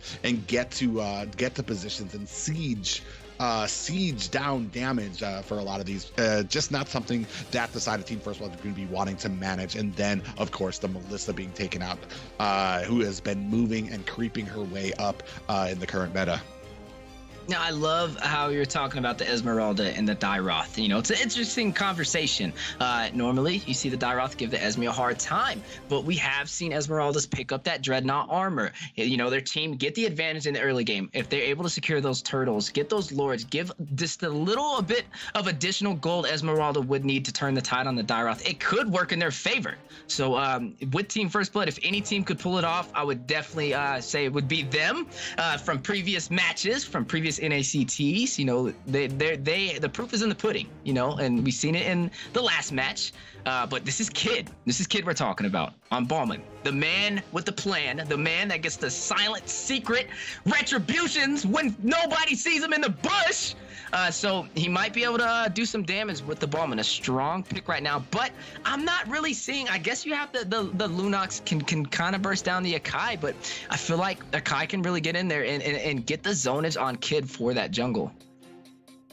It's amazing that you brought up the retring ability of Kid when he was on a Hayabusa. Not a slouching hero to be able to kind of come in, steal that retribution and get that lord and then sneak out again. So that's just showing you the level he's on. And now you're putting him in on a Belmont, which is basically objectives on easy.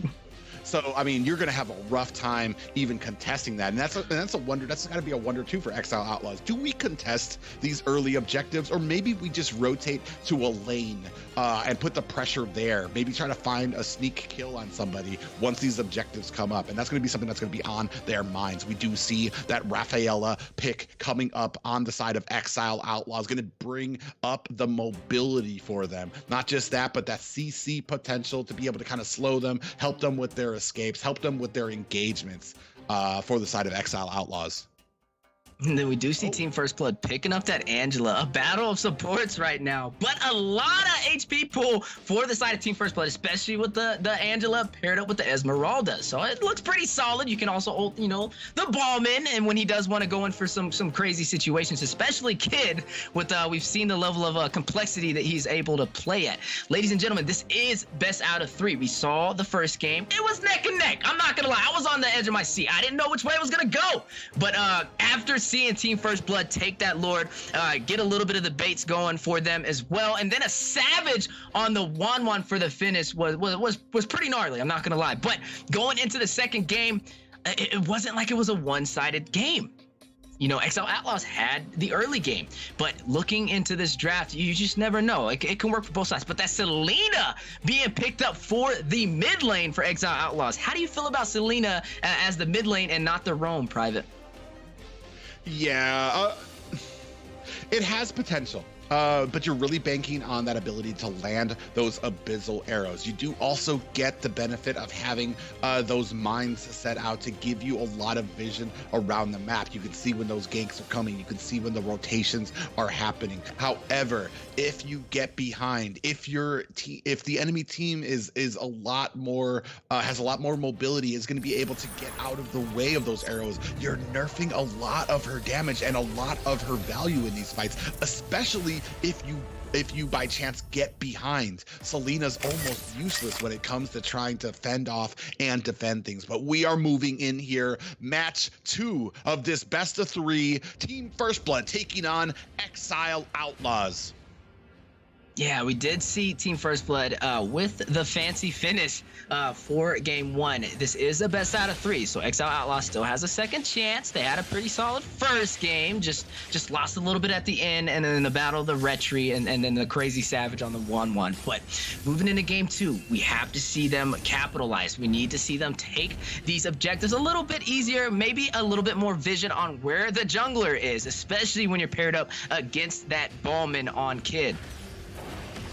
I don't know about you, but I'm getting a little bit of nostalgia seeing an Angela and an Esmeralda on the same team. I feel like we're back about a year ago when this used to be a very strong meta. I mean, moved out just because of I feel like Angela can sometimes you take a player off the field when you're using that Heart's Guard ultimate. However, I mean, it does a great job of protecting the attacked. The speed that you can get from it, the defense and the shield that you get from it, and then the CC that you can control there. And we see already a little bit of wide abyssal arrows there landing out from Panda, not actually connecting on them. Now, we did see in game 1, it was more of a low-kill game. It was a battle of objectives the whole time, and I respect both teams for that. Definitely knowing what to prioritize and where to be on the map for the objectives. So we are going into game 2. Team First Blood taking the finish, you know, able to secure that win, putting them in a position of power going into game 2 with a little bit of a confidence boost. You have Exile Outlaws with a little bit more to lose with this match. If they lose this match, they will be knocked out of the top 8. But you do see the turtle. The zone is by easy peasy. Luffy going in. Who will get the turtle? You see Akai able to secure it, but an early retribution. What a steal. But Panda going in, taking out Kid. Palm in the jungler for Team First Blood has fallen, and turtle goes to Exile Outlaws. Yeah, real interesting play there, and then that's kind of part of the problem. Wow, a lot of damage on the Hikaru as well there. But when you have easy peasy on that Akai, you have the potential to kind of zone out the Balmond when it comes to these turtles. You have the potential to be able to dash into him and pop him up from that spin. Not just pop him up from that spin, but you can interrupt a lethal counter there. Oh, Ashley lying in wait for Panda in a little bit of trouble here as Exile Rose going to come in here, and Gina comes in with cleanup duty, able to take him down, and then the Heart's Guard there is going to go ahead. Oh my goodness. to take down the kill onto Rose as well. And man, oh wait, so it was only one kill there. Rose went down, and so making this, or no, yeah, there it is. A little bit of a lag there. I was like, hold on. I was a little confused there, but it's a 2-1 game right now at the 3-minute mark. A little bit of a replay. You see Panda trying to escape. Gina able to take out Selena, and then going in with the Heart Guard combination and getting the double kill, taking out Exile Rose. Yeah, a very good gameplay there right now. But like I said, we're not able to land these Abyssal arrows just yet. Still waiting. Oh, as I said, oh man, Ashley felt that, probably gave her a little bit of a haircut there. Just narrowly missed out of the way of that Abyssal arrow. Definitely vote for your guys' favorite teams today. These teams are competing for that top 8 spot. The pin on the wall by Akai. Kid stuck. Can he get out? You do see Heart Guard being activated for a little bit of a boost in HP and able to get Kid out of that tricky situation. But the question is, will he go back? Looked like he was thinking about it and decided to go on a retreat, but a close call. Yeah, he is kind of dancing around this turtle right now. As we are moving into this turtle fight, we do have a pause called by Irithel, by Gina on Team First Blood. As this turtle fight is kicking off, we are going to go back there. Another fight coming in here. Luffy in a little bit of trouble. He's going to go ahead and disengage. And we do see Easy Peasy getting taken down there right before this turtle. We do have Joybosh getting connected with that Abyssal arrow, and down goes the turtle for the side of Team First Blood. Hikaru putting on the damage onto the top. So he is going to be able to answer that with a tower of their own, but they lose. They find a kill, or they go ahead and serve up a kill and a tower for that. Definitely a good trade. You know, when you lose Turtle, you have to have an answer for it. They didn't get Turtle, but Dairoth able to secure that top tower on Esmeralda. And that's kind of what we wanted to see. We wanted to see how they were going to answer, especially going against a direct counter for Esme. And looks like it's working in the favor for Exile Outlaws. Yeah, doing a good job here, especially Gina, so early in the game right now. We're at the 5-minute mark, and I'm sure she's coming up on items right now with that Irithel. You can see she has picked up that Wind Talker, does have the speed, attack speed on those boots as well, starting to outscale. But on the other side there, Claude already has that Demon Hunter sword, just waiting on that golden staff so he can start coming in with that Battle Mirror image, with that Blazing Duet to go ahead and shred the back line of Team First Blood. Now you do look at, you know, they have the Angela. It looks like she's going more for the CDR build, getting a little bit more cooldown to be able to spam her skills. Probably going to build an Ice Queen wand later down the road to provide some additional slow as well. And we're going to have to see how they capitalize having that to their advantage. But Easy Peasy trying to pin Luffy on the wall. But this is Esmeralda we're talking about, comboed with the Heart Guard of Angela, and Easy Peasy. The tide has turned. They are going in for the kill, and Kid takes out Easy Peasy. What a play for the side of Team First Blood, just stacking these kills up. Haven't pushed in really any towers, but they are leading in the kills right now. In terms of gold, only up by 1,000. Not too much of a difference, but it's an interesting game. This is what we've seen in game one. Exile Outlaws having the more aggressive push in the early game, clearing those towers, but also on the side for Team First Blood, we were able to see them secure a lot more of the objectives, such as the Turtle and Lords. But speaking of towers, the top lane does fall. Esmeralda able to clear it on Exile on the Dairoth. Ooh, Luffy in a fight here with Hikaru right now. And I don't know if Luffy's tanking enough. This is a fight that he wants, is going to be able to get away there, but kind of a very hairy situation. Esmeralda against the Dairoth there, and that's just showing the skill that Luffy has up there, the confidence he has on that Esmeralda to be able to go and step toe-to-toe against the Dairoth. Yeah, just looking at the map right now, it's not too far in one side's favor. You lost both of your towers in the top lane, the first towers. You see Esmeralda going for a little bit of the clearance, the fast cut with the Falling Star Moon right there. Probably a little bit of a clash. You see the Hard Guard activating. Ooh. Yeah, you see Luffy is going to have to escape there, pulled down to at least less than half health there right now. But as you're looking on here, Gina, 3-0 right now. Of the 4 total kills for Team First Blood. You're gonna need an answer for her sooner or later, especially, we do have a Falling Star Moon coming in here. Heart's Guard has been activated. Might be a little bit of trouble here as he is getting pulled away with that heavy spin, stuck against the wall. Luffy trying, clawing his way out, is gonna be able to find an escape, courtesy and a path laid by Joybaj on that Angela.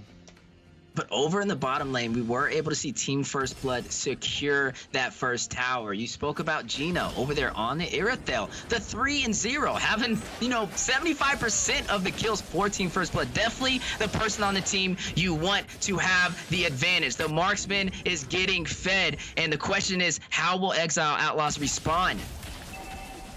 Well, and we're seeing here with the pushes, with the pressure being put onto these towers. Oh, Cloud answering back, being able to take a tower there himself. Going to be securing that escape with him is Rose on that Raphael. And we do see that Abyssal Arrow does go wide at the bottom, as well as we are starting on this Lord fight. Kid going ahead, putting on the damage, maybe trying to bait it out, trying to get this Lord out, as Easy Peasy is here in tow as well. Kid going to go ahead and start on the pressure. Easy Peasy is going to have to disengage, trying to bait him back a little bit as Exile Rose coming in for the save. Still putting the pressure onto this mid lane, are they? Attacking from multiple fronts. Easy Peasy is here alone. Unfortunately, Luffy gets caught by a pop-up of the Lord there. Easy Peasy still coming in here. He's going to have to do something. Heavy Spin has been activated. Kid against the wall. Are they going to be able to take him down? Blazing Duet comes down. Kid is down. There goes your Retribution. Luffy gets taken down next. And we do see that Brilliance is activated. Joybaj trying to get out of the way as Gina putting on the damage. Look at this grenade launcher that she is firing out, putting it on with that heavy crossbow, putting on the damage, but that is not going to be enough to sway Exile Outlaws from this Lord.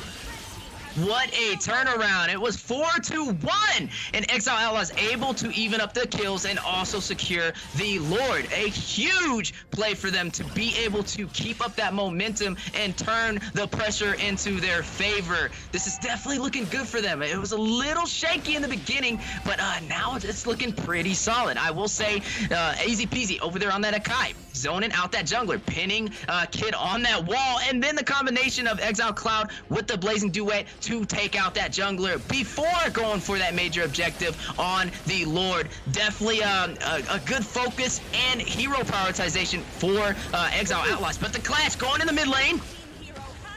Yeah, Heavy Spin does activate it. They are able to take down Luffy, and that is a position, a conundrum that you are in as you have this Lord still coming down. So you're going to be a man down for this defense. They are pressing now. Lord has destroyed the top tower, is being held up by the minions as the rest of Team First Blood trying to mount a bit of a defense. There goes the mid tower as they move down, trying to bring this down to only the inhibitors, putting on the damage. There's not much that Team First Blood could do. Exile Cloud able to take down another tower as well, and now we have to do something about this Lord that is knocking at our door. Luffy comes in, is going to put on that damage now. You see the rest of Exile Outlaws are going to have to disengage. Rose gets picked off. Easy Peasy, ready for his life, but the Abyssal Arrow going to go ahead and slow him. Is that going to be enough? Gina able to pick up the kill onto Rose. This is a 6-5 game, but we are not done. Team First Blood has not heard a bell yet. They say this fight is not over as they are still pressing their advantage. And now, finally, the dust is cleared, and they're going to go ahead and reset on the map.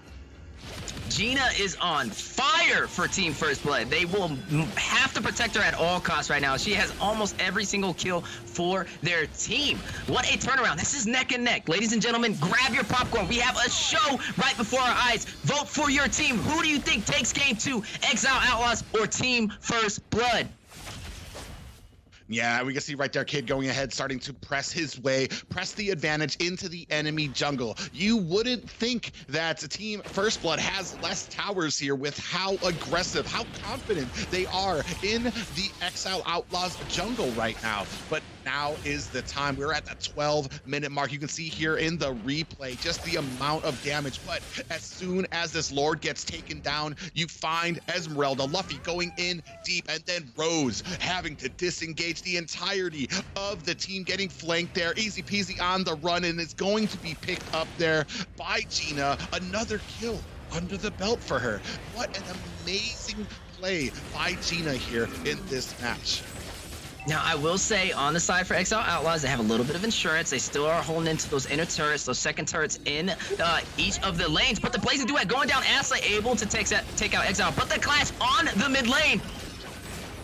Yeah, Luffy coming in there deep, especially when Cloud goes in with that Blazing Duet, getting absolutely obliterated by Gina and by Ashley there, the damage that they have. So now you are at a disadvantage for this Lord. We see Luffy doing his best to try to go ahead. Oh, Luffy's gonna get surprised and taken down by Hikaru. So now the rest of Exile Outlaws is gonna go ahead and turn their attention to the Lord. We do have a Hearts Guard onto this Irithel. Is it gonna be enough damage? We see the Lord going down. Is it gonna be enough? Kid able to take it with the Retribution and that lethal counter. And now Hikaru trying to get away. Rose is gonna try to run as well. Hikaru getting taken away by Irithel as well. Irithel is on fire. Gina is a menace, a monster. Lock her away, throw away the key, because she is just doing some immense amounts of damage here.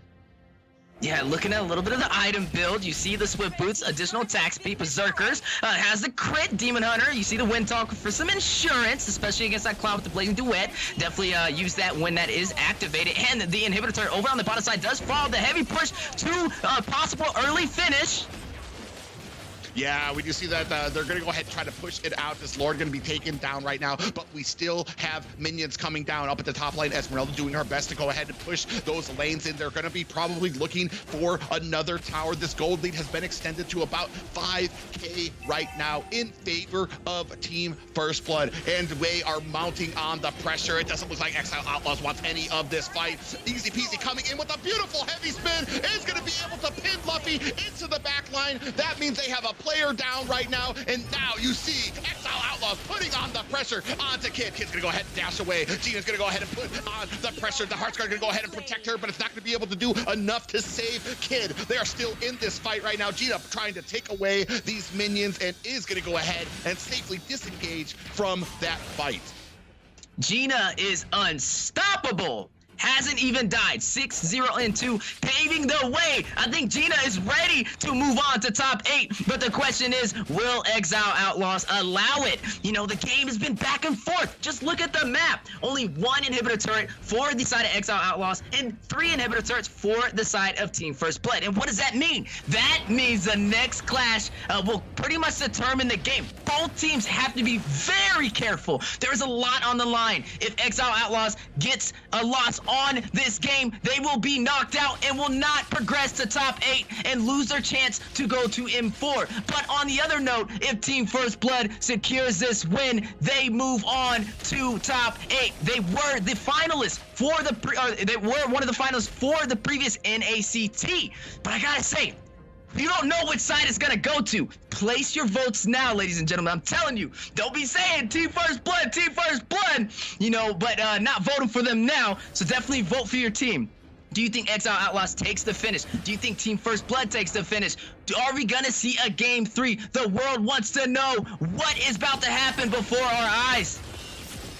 Ooh, Gina Luffy in a bad position here, does get cornered by 3 members of Exile Outlaws, but as always, you see that warning, that arrow pointing down for the Hearts Guard to come out. Luffy though, but it's not gonna be enough. Hearts Guard is not coming out. Oh my God, Luffy gets taken down, but now the rest of Exile Outlaws getting zoned back a bit as Kid and the rest of Team First Blood thinking about where they want on the map, how much damage they're gonna be able to put onto this Lord. Is it gonna be enough before Exile Outlaws come a-knocking? And here they are. Joybot's gonna have to go back and re-up. He's gonna find a good position to be able to put on that Hearts Guard. And that's a great idea there too. Have Angela going ahead and fending off the lanes right there, trying to take down those because she has the easiest way back. Able to use that Hearts Guard. And you see right now Hikaru coming in. Kid in trouble right now, gets taken out. That is their only retribution right now. Lord is at 10%. ACP is gonna have an easy time taking this down. Gina is powerless to stop it, can only watch. And right now, this game is so even. We've reduced this lead to under a K, or under 1,000 gold difference. And just looking at the kills, 9 to 10, neck and neck the whole way through. And this is what we were talking about going into these games. It's not going to be an easy way through. It's not going to be an easy sweep. These teams are competing at a higher competition, a higher IQ, and we're seeing it right before our eyes. Now, Gina, 602, also played on the Wan and got the Savage in the previous game. I see a lot of people wondering if they are going to be able to get another Savage or a Maniac here. It's a possibility, but the question is, what kind of pressure will Exile Outlaws put on that marksman? Will they be able to stop Gina and get the finish and stay in for game 3? Oh my god, look at that damage on the Hikaru, who dared to press into Team First Blood. Gina made mincemeat out of him quite quickly there, but now you see the rest of Team First Blood gonna have to split up to manage all these lanes, starting to crash into them. The charge now taking out the bottom turret. There goes one inhibitor turret going down, but now Team First Blood charging in. Luffy just putting on the damage deep into enemy territory right now. He's gonna have to disengage there. Here comes Gina putting on the damage. Easy Peasy is gonna have to dash his way to safety, but Team First Blood has to answer this Lord that is knocking on the core. Thankfully, able to take it down. They live to survive at least another minute of play. Oh, Episode Arrow does land, and here comes the heavy spin just when you thought it was over. Luffy gets taken out as well right now. Heartsguard onto Gina God mode, trying to put on the damage as Kid comes in, taking as much damage as he could. This might be a futile fight for Gina. Oh, look at all that damage that she was able to do. That's their advantage. Down goes Rose. Ashley on the chase. Easy Peasy gets taken down. It is a 1-for-2 trade. Team First Blood has the advantage just when you thought that they might be knocking onto a game 3. They are enforcing their will here and are going to reset on the map. I don't know about you, Private, but I'm on the edge of my seat right now. 11 to 11. The goal difference. We're 20 minutes in, and it's only a 500 goal difference. Look at this. This is insane. Both teams having answers. The defense on 10, the offense on 10. Gina pushing through with the Irritel, but also on the opposing side, you have the more complex heroes. You have the Selena in the mid lane, and it's working. Exile Outlaws trying to keep in the fight, but Team First Blood as well. Both of these teams with phenomenal playstyles and phenomenal clashes and a lot on the line.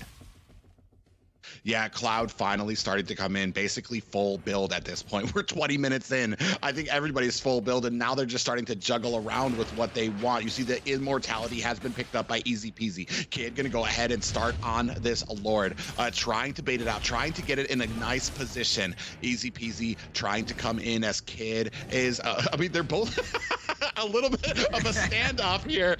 Kid gonna go ahead and avoid that Abyssal Arrow, still putting on the damage right now, trying to see which team is going to be able to macro up here to push those lanes. Does get caught with an Abyssal Arrow, and that is more than enough for the heavy spin to come in. Kid might be in trouble, is going to be able to get away, saved by the Heartsguard. Ashley coming in is able to take down Cloud on that Claude. Rose is in trouble now, being chased by Luffy, trying to zone out the rest of this team as we are trying to make some room, give some time to Team First Blood to be able to take this Lord. Easy Peasy, immortality has been activated, and he is not going to be able to get away. Ashley gets taken down, but Easy Peasy getting cleaned up quite quickly by Luffy. It is a 2v1 here. Luffy might want to think twice, does have that immortality activated. Abyssal out, does not connect. Panda and Rose alone here at the base trying to defend. We do see that Winter Truncheon activated by Joy Buzz. This is game 2 going over to Team First Blood. What an amazing game that was, Wheezy. Oh my goodness, what a series. A 2-0, but it was either team could have won that game. I think everybody wanted to see how that played out. Oh my goodness, and this is only top 16 teams competing for top 8. Could you imagine the finals? This is top 16. Oh my goodness. But Team First Blood taking the win over Exile Outlaws. What an amazing game, though. I mean, it's almost a shame that it was a 2-0 game there, because that last game, so amazing, so even, so close. It came down to one fight. And an advantage you saw, an Abyssal Arrow landing onto Kid, onto that Belmont, but maybe just a moment too long of hesitation you saw there. 1 to 2 seconds from Exile Outlaws, wondering if they wanted to go in there. Wondering if you see, it took about maybe a second and a half. Finally, easy peasy decided, all right, I'm going in with the heavy spin. We're gonna pin him against the wall. But that still gave Team First Blood enough time to kind of go in, save him with the Hearts Guard from that Angela, and then be able to get the kill onto Claude. And that started the domino effect for that lower fight, allowing Luffy to zone out the rest of the team with that Esmeralda.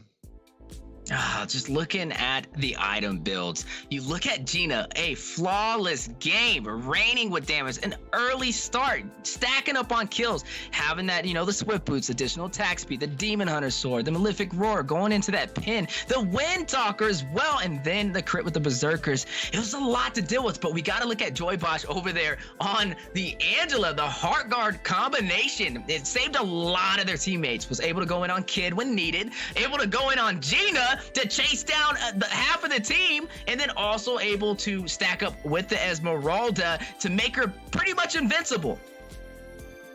Yeah, just an amazing match for these. Gina, it came in enforcing that first early game, but then Joy Bosch basically throughout the entire game, that Hearts Guard playing a pivotal role there. Whew, I am almost out of breath from that last game, but don't go away now. We still have 2 more matches here, but we will see you guys after the break.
Ooh, ladies and gentlemen, we are back, and my heart is still pumping 1,000 miles a minute from that last match. What an intense clash between Exile Outlaws and Team First Blood. However, it will be Team First Blood that is moving on to the top 8.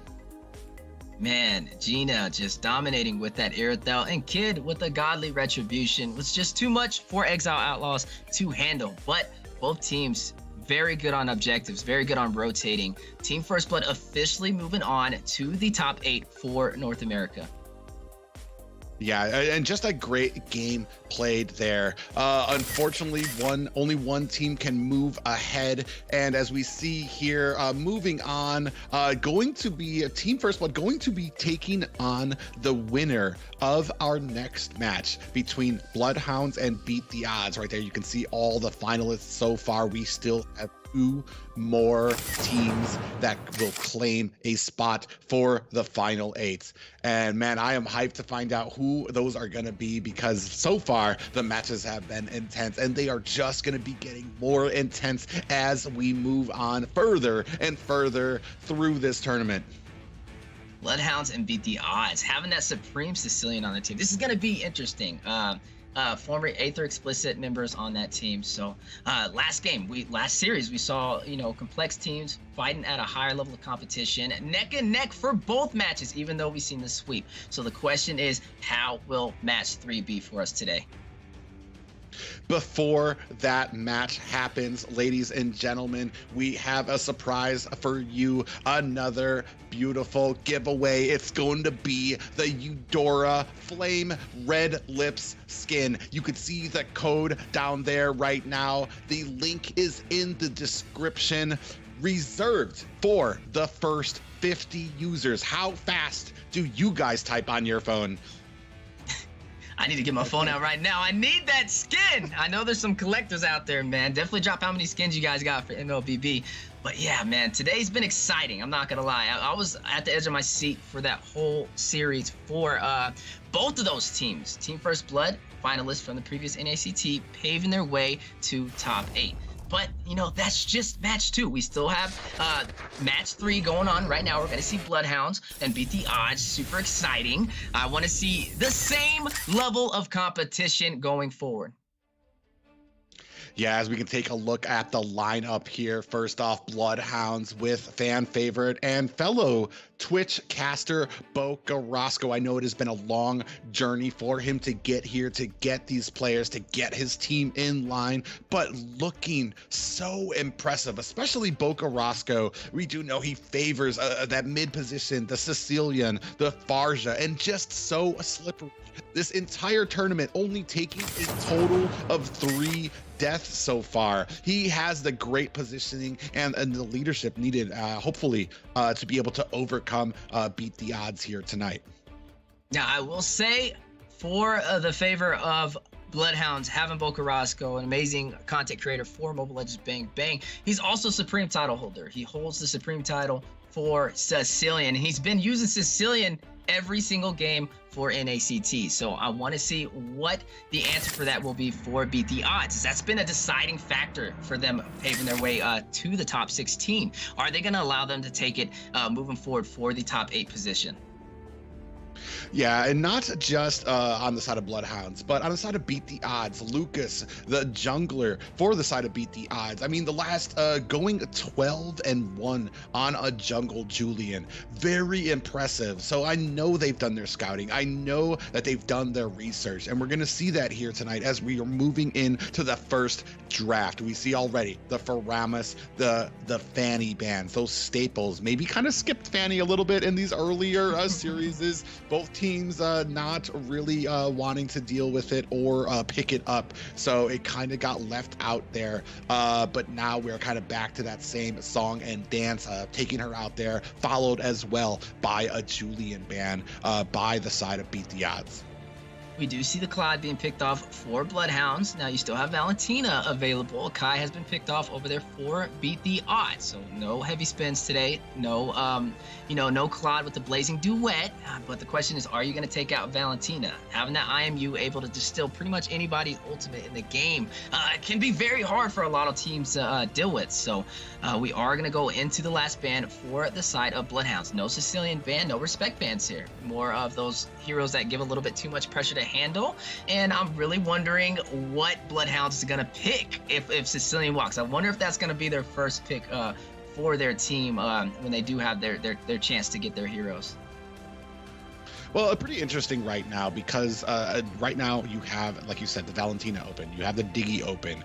I mean, you've kind of backed the side of Beat the Odds into a corner here. You're going to have to, or they're going to pick up Almond and leave both of those open, potentially with the side of BloodHounds. So a priority put onto that Balmond pick, onto that early aggression, onto that objective taking potential for the side of Beat the Odds.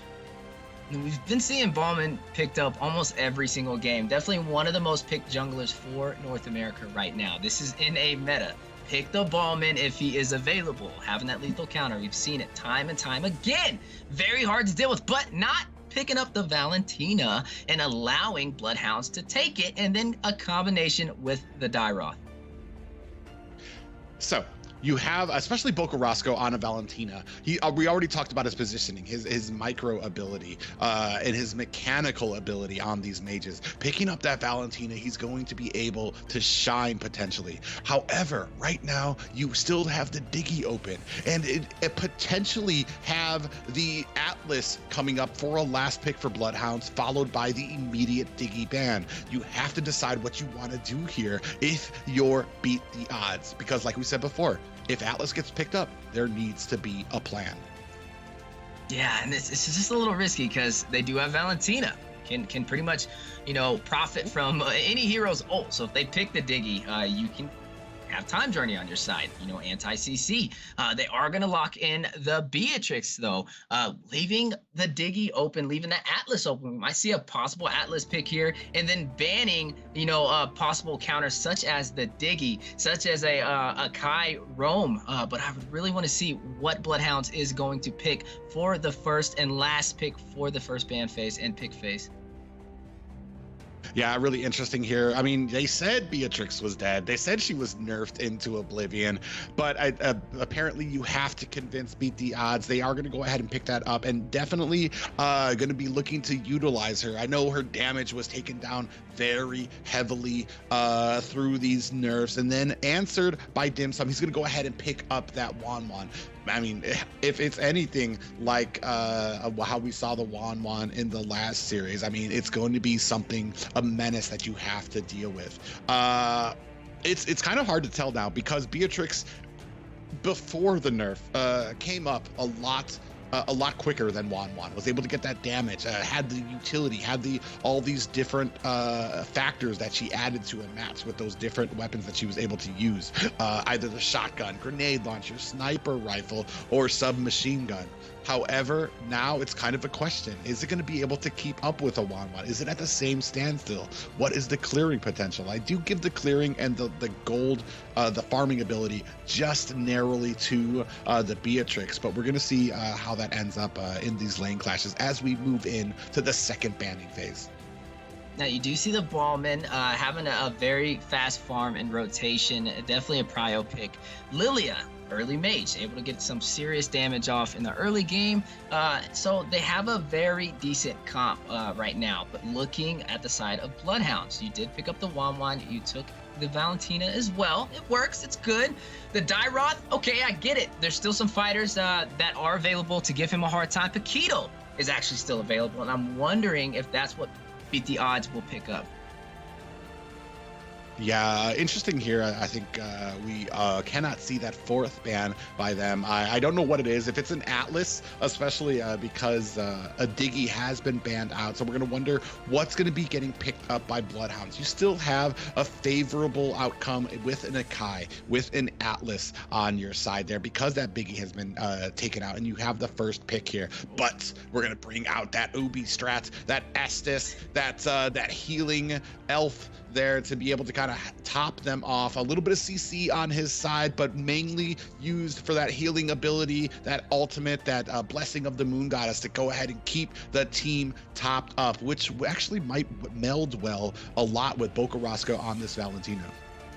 Now, the missing ban is Atlas. So Atlas has been banned out. That's why we didn't see him get picked up right there. We do see Estes, maybe a North American Venus in the making right there. But, you know, time will tell. Phoveus being picked up over there by Mikasa. You know, a good combination, especially for the dashes.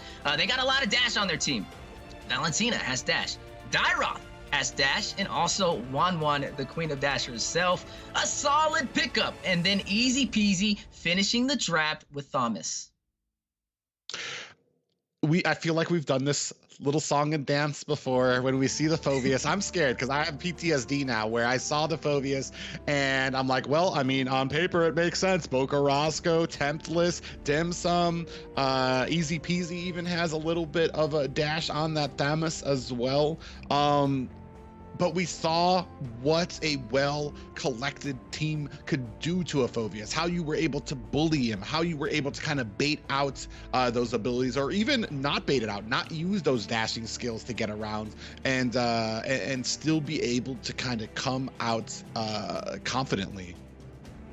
Now, looking at Bocarasco over there with the Valentina, you got to look at what ultimates can he really profit from. You have the lethal counter on Ballman. Might be a viable pickup. You got Numir's Passion over there for Beatrix. Go ahead and get a little bit of a fast clear, some AoE damage if necessary. You can't really benefit too much on the Rafaela, but you could use the Demonic Force from the Phoveus. So it's an okay selection of ultimates to choose from. But we are going into game 1. This is match 3, best out of 3, Bloodhounds versus Beat the Odds.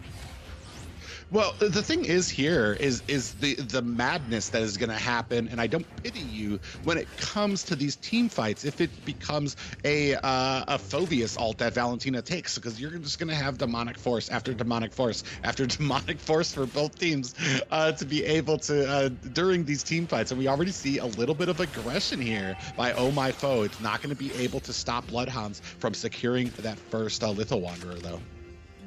Yeah, oh, actually, it did. It did stop them. It did get it. They got retribution. We see Dyroth on a little bit of the cut, a nice and early advantage to be able to go and steal a little bit of the jungle. And Phoveus just playing it a little safer, waiting till he gets that elegant gem and then going for that Clock of Destiny to really do some, have a decent time with that demonic force. But over on the bottom side, you see already a heavy presence from both sides. A possible clash about to go down, easy peasy, going in, trying to deal some damage. And Dimson taking first blood, a minute and 30 seconds in. The marksman already having a slight advantage. You see, Oh My Foe, a little bit of too much aggression on the 4-stack of Bloodhounds and barely getting out with any HP. Yeah, a huge clash down there already for both teams meeting for 4v4 right there. But Dim Sum already doesn't even have 4 yet, doesn't even have that crossbow thing, already getting a kill. This does not speak well for Beat the Odds, as we've seen how dangerous a Wanwan can be once she's fed. I want to see this Phoveus come online. Like we said, we saw the Phoveus paired up against the Wanwan in the last series, and it just didn't really work out. So I want to see how they're going to use it going forward. You see, Oh My Foe able to secure the turtle. Mikasa taking out Templess, and looks like the full team of Bloodhounds going on the retreat. Turtle does go to the favor for Beat the Odds. Yeah, still a very even game, 1-1, only about 100 gold difference between both these teams, but we are still only in the 2-minute mark. Both teams kind of trying to vie for position on these lanes right now. And we still really haven't hit those power spikes, still haven't really gotten to a fight. Oh, now that we do, we're seeing an engagement coming in here, but easy peasy, definitely able to kind of escape there from that. Also able to secure his blue buff. You did see the lethal counter by Ballman trying to take a little bit of that farm, but unable to connect. 1-1 right now. Not too much of a lead for either side. We did see Wanwan get the early kill, and that can be very dangerous if she gets that nice and early start. We all know what the power of the crossbow tank can do in the Land of Dawn. Now, I really like the aggression from Templars. They're already cutting lane, always making sure that there is a little bit of a problem with Mikasa trying to come in. He is in a little bit of a position here, though. He's going to get pulled back. Ooh, Phoveus going in with the Demonic Force. Mikasa forcing the retreat for Dyroth over there. Tempest still going to stay in the lane, get the farm, but we see a possible clash right before our eyes. We see the 3-stack on the top side, but over on the bottom side, you see Beatrix and Rafaela, kind of the combination together. Both supports and marksmen kind of standing side by side. But over on the top side, the heavy stack going on for Tempest. Will he be able to escape? You do see the chase down. You see the Abysm Strike connecting, but Oh My Foe able to take him out with no problem. Yeah, just narrowly inching ahead, 2-1 right now. Still going on the offensive here is the side of BloodHounds. You do see a possible invade for the buff. They're trying to delay the jungle, especially on a Ballman, having those fast rotations. If they stop that farm, and looks like Ballman able to secure it on the invade. You see Bocarasco using the black shoes, going too far behind enemy lines, and Estes going in, trying to give some heals, but will they be able to escape? The clash is going down. The 4-stack over there from Beat the Odds versus the 4-stack of BloodHounds. You see Phoveus going in with the Demonic Force, trying to take out Bocarasco. Oh My Foe taking the turtle, and then forcing BloodHounds on the retreat. Yeah, very narrowly, I want to say that is in the favor of Beat the Odds. I think a sacrifice there made by Mikasa on that Phoveus, diving deeper and deeper, zoning out the side of BloodHounds there to help Beat the Odds, his teammates, to be able to secure that turtle. Yeah, what a play, but leaning in the favor for Beat the Odds right now. A little bit of an item check. There goes that Clock of Destiny over there on that Phoveus. Just a little bit of the push he needs to be able to get into the team fights and not have too much of a problem. Yeah, and as we keep on moving into here, as we keep creeping on into the mid game, that Clock of Destiny is going to get more and more powerful. Marksman still about even right now. Nobody really taking ahead right now. We do see that Corrosive Scythe on to Wan there. So I mean, still kind of waiting for these marksmen to kind of pop off. We do see the first tower being taken down though by the side of the BloodHounds. BloodHounds heavy on the objectives, focusing that mid tower and able to secure it. And then you do see Estes falling to Oh My Cyrus over on Beatrix on the bottom side. Yeah, so still kind of an even game. Just narrowly ahead is Beat the Odds, but nothing to write mom home about yet. Still trying to invade Oh My Foe, not tempted away by Tempest there. We are starting to engage into the mid lane. Woo. You do see the stun by Rafaela. Lucas able to secure the kill on Bocarasco, but the clash over there by the red buff. Easy peasy taking out Oh My Foe. The jungler is down for Beat the Odds, but the fight is not over. You do see Easy peasy trying to escape. Estes trying to get as close to that wall for the Blessing of the Moon Goddess, but unable to keep him alive. And down goes the Ballman. What a play, or not Ballman, the Easy peasy. What a play from both sides, but leaning in the favor for Beat the Odds right now. You do see a little bit of a 2,000 gold lead. Abysm Strike over on the top side. Mikasa forced on the retreat, but taken out by Tempest, leaving the lane completely free, and tower will fall. Tempest will secure the XP tower. Yeah, right now, Lucas coming in here onto Tempest is not going to be able to find a kill, but now we are starting this fight onto the Lord right now. It's a 2v3 right now. Not sure how much in the odds or in the favor it is for Beat the Odds. Oh My Foe trying to get this turtle in a great position. You see Bocarasco does have that lethal counter ultimate. Might be trying to counter in here as we start this turtle. Ooh, there goes the lethal counter. Oh My Foe able to secure it, and then push back from both sides. Just going to focus on getting these objectives, but we might see a possible clash in the bottom lane of 4-stack from BloodHounds right now, leaving Oh My Cyrus and Big Papa in the tower. But you see Lucas is going in. He is going to try and give some damage. You see Oh My Foe coming for the support, but crossbow tank does proc and takes out Beatrix. The clash still continues. You see the 3-stack of Beat the Odds trying to fight off the 4-stack of BloodHounds. Bocarasco hanging on to a thread of HP. Big Papa slowed. Will he be able to get away? Bocarasco taking him out with the Valentina and barely any HP, and also choking the lane. They are going to be able to secure that bottom tower. Yeah, you see up at the top, you see Dyroth running for his life, trying to get away from these demonic forces. I'm not sure he's going to be able to. Cleaned up by Oh My Foe and Mikasa there. But a worthy trade as they were able to take another tower for BloodHounds. Man, it's just looking really good in terms of the towers right now. Yes, they lost their mid lane tower, but they were able to secure all of the first towers from mid, top lane, and also on the bottom side. It's 6-5 right now, not too much of a goal difference, pretty even, both around like a 500 difference. But right now, it's just looking really good for the side of BloodHounds. But over on the top side, you do see the clearance on the top lane with no contest. Both of these teams have been so even. I feel like both of them kind of playing a little without remorse, just kind of pushing in, not really of too big of a protection. Oh, we do see a little bit of trouble here. S is going to have to pop those shoes to get out of there, almost getting ganked down, but activating that blessing of the Moon Goddess. You do see Mikasa trying to go in for the kill on Bokarasco. Oh my foe comboing with the Phoveus and taking him out. You do see easy peasy forced on the retreat. Phoveus still going in with the demonic force, forcing Thomas and Estes on to the base. You do see Lord has spawned in. It looks like they are going to go for that Oh my foe in a very solid position. You do see the zonage over there from BT Odds right now, and the question is, how will BloodHounds contest this? Looks like they're not going to be able to get in position to stop them from taking this, and Lord does go to the favor of BT Odds. Yeah, they're gonna go ahead and take that Lord and I mean, I was about to say extend the lead, but they're still quite even right now. Both of these teams still even when it comes to the kill games. Dim Sum, fortunately for him, has not taken a death on this Wanwan, sitting there at 2-0. Oh my serious does have one death on that Beatrix. So I mean, as we move into these team fights, where with the blessing of the Moon Goddess, that healing, but we have a demonic force coming in.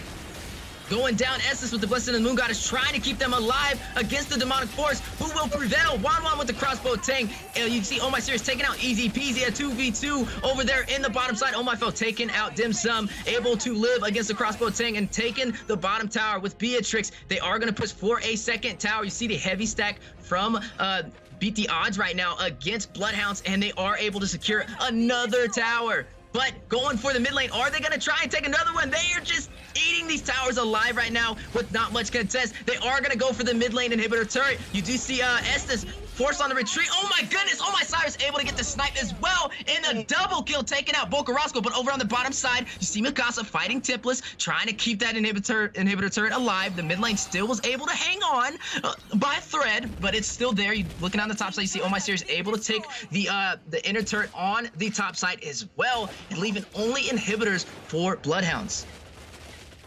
I mean, right now, taking a look at the item check here, we do have a Blade of Despair on Oh My Serious here. Also having that Malefic Roar. Just as we were just talking about, she was 1-1 a few seconds ago. Now 4-1. Basically the carry for the team, doing the immense amount of damage that you see from a Beatrix as you go into this mid to late game right now. And Bokarasco having a problem here on this Valentina. Just right now, I mean, it's going to be an issue. We're going to have to see, because we haven't really seen a clean team fight from either of these teams. It's mostly waiting for the mistakes, finding the picks out at these towers. That has been the mainstay, the big problem for BloodHounds, is finding themselves out of position. He's definitely leaning in the favor for Beat the Odds right now. You're looking at the Estes over there on BloodHounds. Will he be able to keep his team alive in these clashes? You know, especially against that Lilia able to go in, that Phoveus with the demonic force, you know, the additional speed and slow from Big Papa on the Rafaela, and then to combo it with the sustainability, the mobility, and the pressure of Obama. And speaking of Mikasa, you do see him going on Templess. On my foe, a 2v1 situation, using the demonic force, chasing down Templess, not really able to get the kill, but forcing him on a slight retreat. You're looking on over on the buff right now, a 3-stack from BloodHounds. Lucas just chasing them down all by himself, using the black shoes to get out before it gets a little tricky. You do see a possible clash in the mid lane. 1-1 there. You see the 4-stack of BloodHounds right now. They don't really have any towers in their favor. They are sitting on their inhibitor turrets right now. You looking at the Lord has spawned in. This is Luminous Lord. They are going to go for it without really any contest, and it does go to Beat the Odds.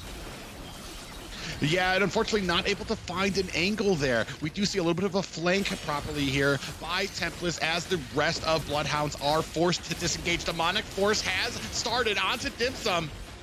Ooh, will he be able to take out Wan? Not in time. Able to get the crossbow a Tang. And will he be able to get the kill? Dim Sum able to take out Mikasa in the top lane. Has been pushed in. Oh My Serious able to take out that inhibitor turret. Oh My Foe taking out Boca Roscoe. The clash is going down for the 4. Who will prevail? Do we see an ending by Beat the Odds, or will they be forced on the retreat from BloodHounds? They are trying to end the game. Luminous Lord does crash into the mid tower, and the inhibitor has fallen. Will they be able to defend? You see Oh My Foe going in, putting some pressure in. Big Papa, but Esta's over there with the heals. The Blessing of the Moon God is too much for Beat the Odds to handle, but they did take 2 inhibitor turrets. Yeah, 2 inhibitor turrets, and right now they have extended this lead to about 8,000 at the 14-minute mark. Yeah, look at that gold. It has been just from until the beginning. It was just a huge problem there. You do see that right there, the crossbow attack coming down, was able to take down Phobius, but not able to save the towers. Phobius doing a great job diving into the back lane, surviving long enough to push back the side of the BloodHounds, allowing Beat the Odds to kind of come in and put the pressure onto these turrets. Yeah, a lot of pressure right now for the side of Beat the Odds, and it's leaning in their favor. They have the insurance of the towers. They lost their first towers, but they still got those inner turrets to work in their favor. Not to mention they have the Phobias for the Wan, and it might get a little bit harder as the game prevails. But BloodHounds trying to stay in there. The question is, how will they answer with things not looking in their favor right now? Yeah, and that's the real question now. It is 12-6, almost a 10K gold lead in favor of Beat the Odds. And unfortunately, this came along and might have been the plan all along to give Boca Roscoe that Valentina to try to draw out that Wan and then pick the Phobius. This is what you're supposed to see from a Phobius. This is what you usually see in matches, but it looks like we might be at the start of a clash here at the top. No, they're just kidding. They're going to disengage. They're going to go ahead very wisely, though. Indeed, you're going to get that red buff and just disengage. You could not win a fight. Look at the damage that Boca Roscoe did. Having to use that all but engagement now. Oh! Speaking of Boca Roscoe, you do see the clash going on, a Business Strike connecting, and you see Oh My Serious falling down even when having that Wind of Nature procced. You do see a 5 versus 4 clash over in the mid lane. You see the Demonic Force from Mikasa, too much for Dim Sum to handle, and he is taken out. No Wan for the BloodHounds. Oh My Foe able to take out Templars. The XP has fallen. Dairoth is down, leaving only 3 members of BloodHounds to defend against the 4-stack of Beat the Odds. They are going for a finish. Will they be able to get it? Easy peasy. Estes, Boca Roscoe on the defense. Will they be able to hold off? Is the power of the Moon Goddess, the blessing of the Moon Goddess, enough to keep the team in there? Oh my goodness, you do see a double kill from Easy Peasy, also able to take out Lucas. What defense we are seeing? 2 versus 2 right now, but look at the minions trying to push in. They are trying to go for the finish and forced on the retreat. Things got very, very close right there, but BloodHounds able to defend on the possible early finish from Beat the Odds. Yeah, but they do lose their last inhibitor for that, and now we see they are forced. BloodHounds forced to try to make something happen. Can they counter for this Lord? Oh, you do see Oh My Foe on the Lord right now. Demonic Force by Mikasa for the zone is able to take out Easy Peasy. The jungle is down for the side of BloodHounds, and Lord does go to Beat the Odds, but Estes able to take out Phobius. He does fall to, I believe that's Sushi over there for the side of BloodHounds. Yeah, amazing play there. Like we said, the plan here has been Mikasa using that demonic force to just zone out the rest of BloodHound, continually putting on the pressure, forcing them back because they cannot go into these fights with that coming down. And unfortunately, they do not have an answer for Mikasa. Even though they are getting the kills, he's sitting at 3-3 right now, but he does his job, which is to zone them out, give them the time, give his team, Beat the Odds, enough time to be able to take these objectives. And right now, we are starting to see the minions crash in there. A little bit of hurried, a little bit of stress on the side of BloodHounds as they are going to have to defend this Luminous Lord coming through mid. Also, the lanes have been synced by Beat the Odds. They are going for a finish. Oh My Serious able to take out Boca Roscoe. The mage is down for BloodHounds. Temple is taken out as well from Oh My Serious, leaving 3 to defend against the full stack and Luminous Lord on Beat the Odds. Mikasa getting killed by Dim Sum, but look at that tower. Look at the tower. GG's. Beat the Odds takes game 1 over BloodHounds. Beat the Odds beating the odds against the BloodHounds there. An amazing draft, I have to say, an amazing plan, an amazing strategy there to leave out that Valentina. You thought maybe it was a mistake. And I always say, if you leave one of those powerful picks open, you need to have a plan, and a plan they had indeed, leaving open that Valentina, kind of banking on, I'm not sure if that Wan was part of the plan there, but when you saw the Valentina and the Wan on the same side, you just had to imagine that Beat the Odds were licking their lips, like, oh yeah, this is it. This is a Phoveus game. And he just did an immense amount to support this team and to lead them to victory.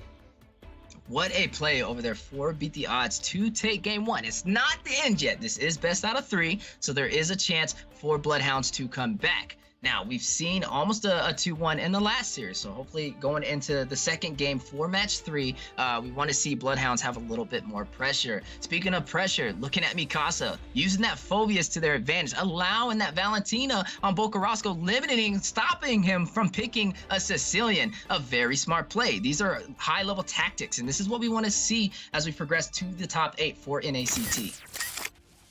Yeah, just an amazing game played by there. You can see over here, every single time an engagement was happening, Mikasa just diving into you can see him coming in here, Templars getting shut down early from a gank behind his tower and getting taken out quickly there. As these fights started progressing and moving on, just that demonic force becoming a huge issue here as well. Bocarasco doing his best to try to kind of put on the damage, but not able to find enough when it came to these team fights. Look at this, and this is the start of it. Mikasa diving in deep, using that flame shot to kind of push them away to keep this demonic force activated. Even Dim Sum playing an excellent game on that Wan, able to still find the weakness stacks on a demonic force coming, but it's not enough to stop a Phoveus. We continue on with these fights as soon as Mikasa is ready, still diving in here as well, seeing the pressure being put onto these towers. You see Sirius able to take down Valentina as well. Just an amazing match for the side of Beat the Odds, and you have to wonder, BloodHounds are going to have to pull out something special if they have any chance of trying to continue into a best of 3 here. And this is what we say, especially going into game 2, when you lose game 1, there's a lot more pressure on your team because you can't afford to lose the second one or you're knocked out of NACT. That definitely gives an advantage to Beat the Odds. It was interesting seeing them allow the Valentina, and that was probably just a tactful pick. They wanted them to pick that up to stop them from getting that Sicilian. That is the first maze that Bocarasco has used besides Sicilian in the NACT. He was Sicilian every single game, and they've won every single game. And I think you were exactly right on the money, Private. That is the reason why they allowed him to pick up the Valentina. Yeah, and an interesting strategy there. First game going over to Beat the Odds. Very surprising there. And I know it's not a mistake that the BloodHounds are going to make again. A very intense game there. Unfortunately, kind of looking one-sided as you got through the mid-game. Like I said, there just was not an answer as that Phoveus continued to be able to zone you out, get those shields, and pick off the very squishy Wan there. But we are not wasting any time. We're going to go ahead and jump right into draft, and we see starting things off, kicking it off with the traditional, the customary fanny ban. Now, things will be a little bit different going into this draft. BloodHounds does have first pick, giving them a slight advantage on who they kind of want to prioritize. You do see Fanny being picked off. You see the Claude being picked off. Kind of traditional, especially for NA. I'm expecting a possible Faramis, or maybe not. Oh, they actually do ban the Valentina this time for Beat the Odds. Yeah, I think they definitely know that you can't dip into that well too often to let that through. I mean, they did have an answer, but might not work the second time. Maybe a different game plan here as well. We do see that Claude being taken out by the side of BloodHounds. We know already. While it does take him to like the mid to the late game, he does need that Demon Hunter sword. He does need that golden staff. But once he has that, the ability to get those stacks, to get that attack attack speed, that battle mirror image to be able to teleport into the fight with that blazing duet, the amount of damage, the amount of AoE damage that he can do to a team, a lot for too many teams, especially when they're looking probably for the squishier back lines to be able to do a lot of damage, that range in the back while you have your front line. You do see for the final ban, for the first ban phase of BloodHounds, they take out the Dairoth and then answered by Beat the Odds with the Esmeralda, leaving, still some options in the XP lane. Probably in terms of cuts, you still have, the Vendetta, which you haven't really seen this day for NACT or the previous one, but very good at clearing that lane. You have Uranus, very effective as well, so we got to see what they're going to pick up for their XP lanes. Does this mean Faramis is open right now? Are we considering Oh my that? goodness. So I mean, possibly a little bit of yeah, he is open, going to be picked up by Kebab, not Bokarasca. So I'm wondering if I'm guessing, assuming, I guess, that this is going to be a Rome, as Leo used to put it, a Faromis there. He's going to be, I mean, like I said, it's interesting because I feel like he's been shining lately in that mage position with that damage he can put on, with his utility that he adds to a team, with that Shadow Stampede to be able to gank back enemy heroes for ganks, and then that Cult Altar. And then once you have that, you still have a good amount of damage, and then you have the ability to pick a roam with that as well. However, it's still a great and powerful pick in that roam position. Speaking of picks and bans, the ban that is missing for the side of Beat the Odds was actually Ballman, so he is out of the game right now. A strong pick over there on the Akai. We see over 4 BloodHounds taking up that Sicilian on Bokarasca. We're going to see some supreme Sicilian gameplay going into game 2. They, like you said, they need an answer. They need a secret weapon, and that might just be it for BloodHounds. Yeah, Bokarasca like, all right, I didn't want to have to do this. I didn't want to have to style on you guys, but I guess I'm gonna have to pick up that supreme Sicilian and flex on you guys a bit. Hopefully, I mean, we do know, especially when it comes to those ranged mages that he favors, the Farza, the Sicilian, he does shine. He's able to get this great positioning, and maybe another problem he had with that last fight with that Valentina, who has to get a little bit more close range to be able to dish out a ton of damage, when I feel like sometimes Boker can actually shine on those sieging potential mages. We do see that Grok is going to go ahead and be picked up here with the combination of Oh My Foe on that Akai, with the combination of Big Papa on that Grok. You're just going to have a big front line, not just a front line, but early game damage, especially Lucas on this Lilia as well. So, I mean, we're seeing just a lot of aggression in the early game here, and we're going to need something to kind of counteract that on the side of BloodHounds. If you want to see Bokarasca shine, if you want to see Templars shine on this Uranus, because they do take a bit of time for Templars on this Uranus to get tanky, for Bokarasca to get the stacks that he needs, to get the items that he needs to be able to spam those abilities. Definitely for the side of BloodHounds, they have to play safe. They can't play overly aggressive, but late game, if they can make it to late game, which we've seen majority of these matches take it to at least that 17-minute mark plus, it'll look really good for them. But in the early game, like you said, with that Lilia, it's going to be a lot to deal with. We see Gushin being banned for the side of Beat the Odds, and then over there, a ban for BloodHounds taking out the Phobius, and then, oh my, serious, locking in that Bruno. Yeah, Bruno coming in. We do know that, especially with the front line, Bruno can put on an immense amount of damage, especially because he does have to get just a little bit closer for a marksman to be able to put on that damage. But with an Akai in front of you, with a Grok in front of you, you're definitely going to have that front line that's going to be able to protect you, to give you the opportunity to get those stacks, to get those crits up, to be able to dish out that damage. But on the side of BloodHounds, we're going to go ahead and see that Barat's getting picked up. We do know that huge tankiness from him, that Daytona's Welcome ultimate to be able to kind of to go ahead and swallow up one of the enemy players and spit them back out into a CC ability there. Maybe something that you can use there against that Akai as we go ahead and fight for these objectives. And we do see the Clint being picked up by Dim Sum, having the scale potential over there on the Clint. It's looking pretty solid. If we're looking at both lineups, having that Barrett's, he has an easier time, especially when teams want to invade him. He can stay in those fights a little bit longer because he's one of those tankier junglers. But speaking of tanky junglers, looking at Beat the Odds, they have the Akai going inside of the jungle position and protected by the Grok, who can also harass jungles. It also has fast clear on waves. So this is going to be a very interesting match. But Sicilian against this tankier composition, if it does go to late game, they will have a hard time. Ooh.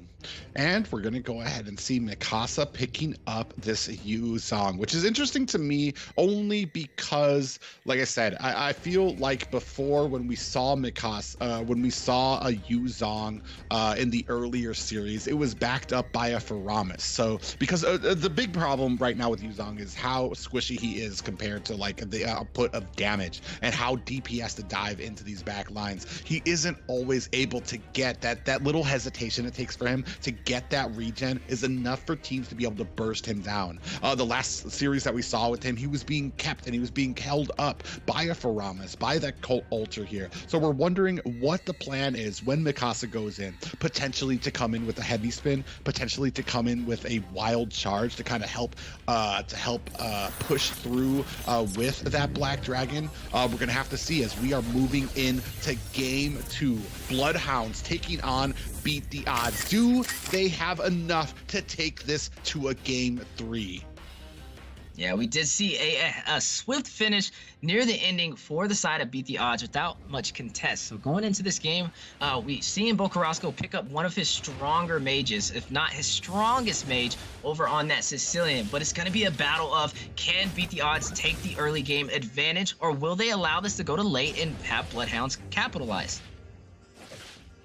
Yeah, already we can see like the fast clear happening and Uranus trying to do his best to kind of bully and bait out these abilities from Yuzong. Like we said before, one of the problems before was that Yuzong able to rotate early, not being taken down early. We do see that the first Lethal Wanderer is going to go over to BloodHounds. It is going to give them the faster clear. It is going to give them the faster rotation and allow them to possibly be able to gank first.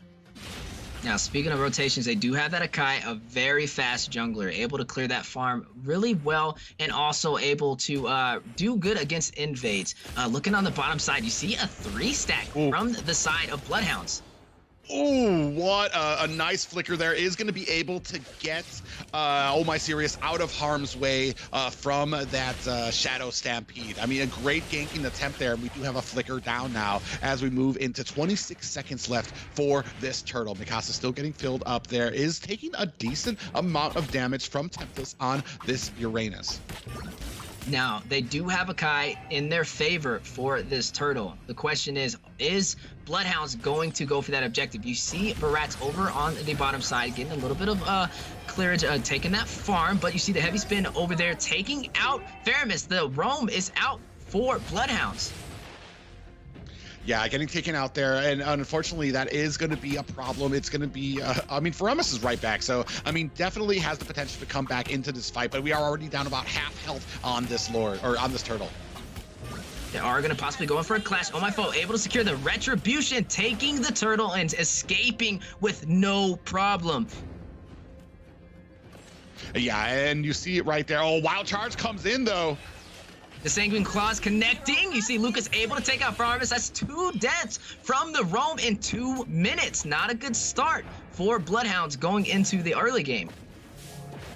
Yeah, Sushi on that Faramis is having some problems finding the spacing, remembering that you're a roam. Bocarasco actually in trouble here. Oh, you do see Lucas going on for the heavy push, forced to use the Black Shoes to escape, leaving Sicilian, leaving Bocarasco alive in that lane. He doesn't push back, though. He's going to continue to get those stacks. He knows it's not our fight right now. We have to survive to the late game. Oh, you do see Kai with the heavy spin on Easy Peasy. A double pin on the wall. Co-alter activated by Sushi right now. Easy Peasy able to escape. Yeah, nice heavy spin there. I mean, just right now, just a lot of pressure being put on to BloodHounds, I mean, especially with knowing that you're behind on this Faramas, that you're having issues, maybe as we move on to this mid game, we're going to have a little bit more luck as we move into these team fights and these objectives. When this cult altar, we have to make sure this cult altar is being used for these team fights and not beforehand, not to save yourself. You see a possible gank over on the bottom side. Wild charge by Big Papa, not connecting over on Sushi, able to get out. Dim Sum popping out of that bush to do some damage. You see a possible gank from the side of Beat the Odds versus the 3-stack of BloodHounds. They are going in for the kill. You see the pin on the wall. Big Papa able to take out the marksman. Dim Sum has fallen. Lucas able to secure the kill over there on Sushi on the Faramas. But Oh My Cyrus answering, taking out Bocarasco. 3 down for the side of BloodHounds, and the first tower goes to the favor of Beat the Odds in the gold lane. Only 4 minutes in, Oh My Serious on that Bruno, already hitting like a truck, able to take down Bocarasco. An unimaginative amount of damage, and that is the value you get from this Bruno once he gets those stacks up, once he has that crit stacked on top of each other. Speaking of crit, Bruno picking up that Berserker's Fury. Looking at the map right now, looking at the items, and also looking at the gold. The advantage for Beat the Odds is looking really good. Do we see a potential snowball, Private? Yeah, and I mean, right now, I mean, oh my God, another another heavy spin happening. On the wall, they are going to try and go for the clash. The full team is down, fighting on the top side. Lucas able to take out Easy Peasy. The Shaw Essence over there on Faramas. Sushi forced on the retreat, able to escape just in time. Bocarasco clearing that mid lane, continuing to get his stack, hitting 3 of the members of Beat the Odds to increase his stacks, trying to go for that late game. But over on the top side, you see Oh My Cyrus going against Templars, punching in with the dash on Uranus, going to go for that kill, able to secure it and escape with barely any HP. What a dive from Templars over on the top lane. Yeah, a little bit of outplay there. Templars going in, getting the damage on before Bruno could react, and then retreating back into the bush where Bruno could not hit him. But here is that fight. You've seen the Black Dragon and Cult Altar coming out there. Unfortunately, not enough, as Easy Peasy going down there by that damage from Lucas. And we do know Barats does have a problem with magic damage. Little engagement up here right now.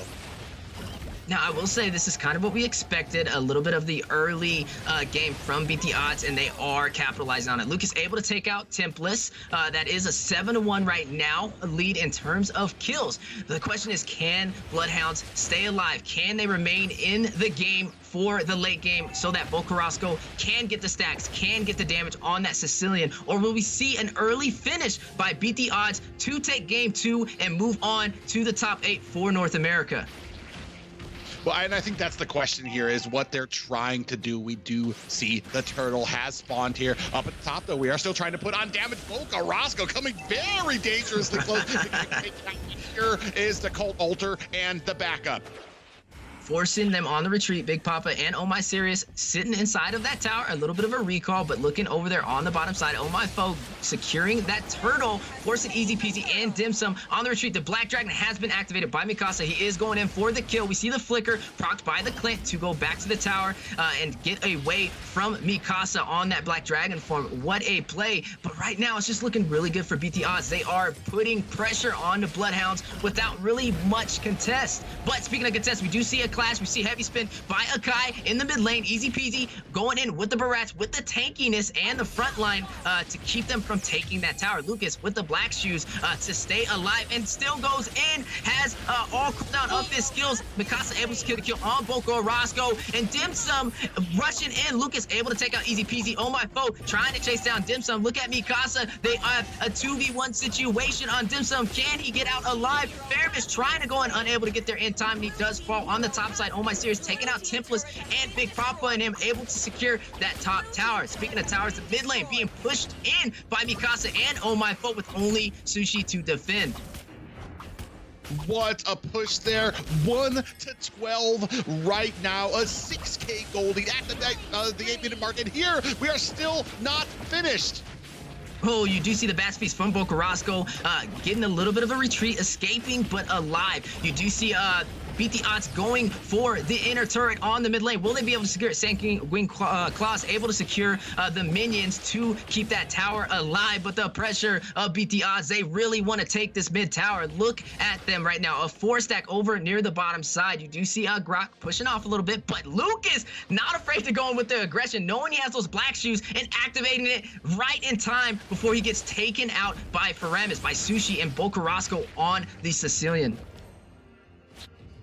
Yeah, amazing right now. Lucas 6-0-6 right now. Amazing amount of damage that he is outputting during these team fights, and BloodHounds cannot come up from it. They are just absolutely being dominated here, 1-13, and we are continuing this push, continuing this pressure, and look at the flanking position from Mikasa with that Black Dragon.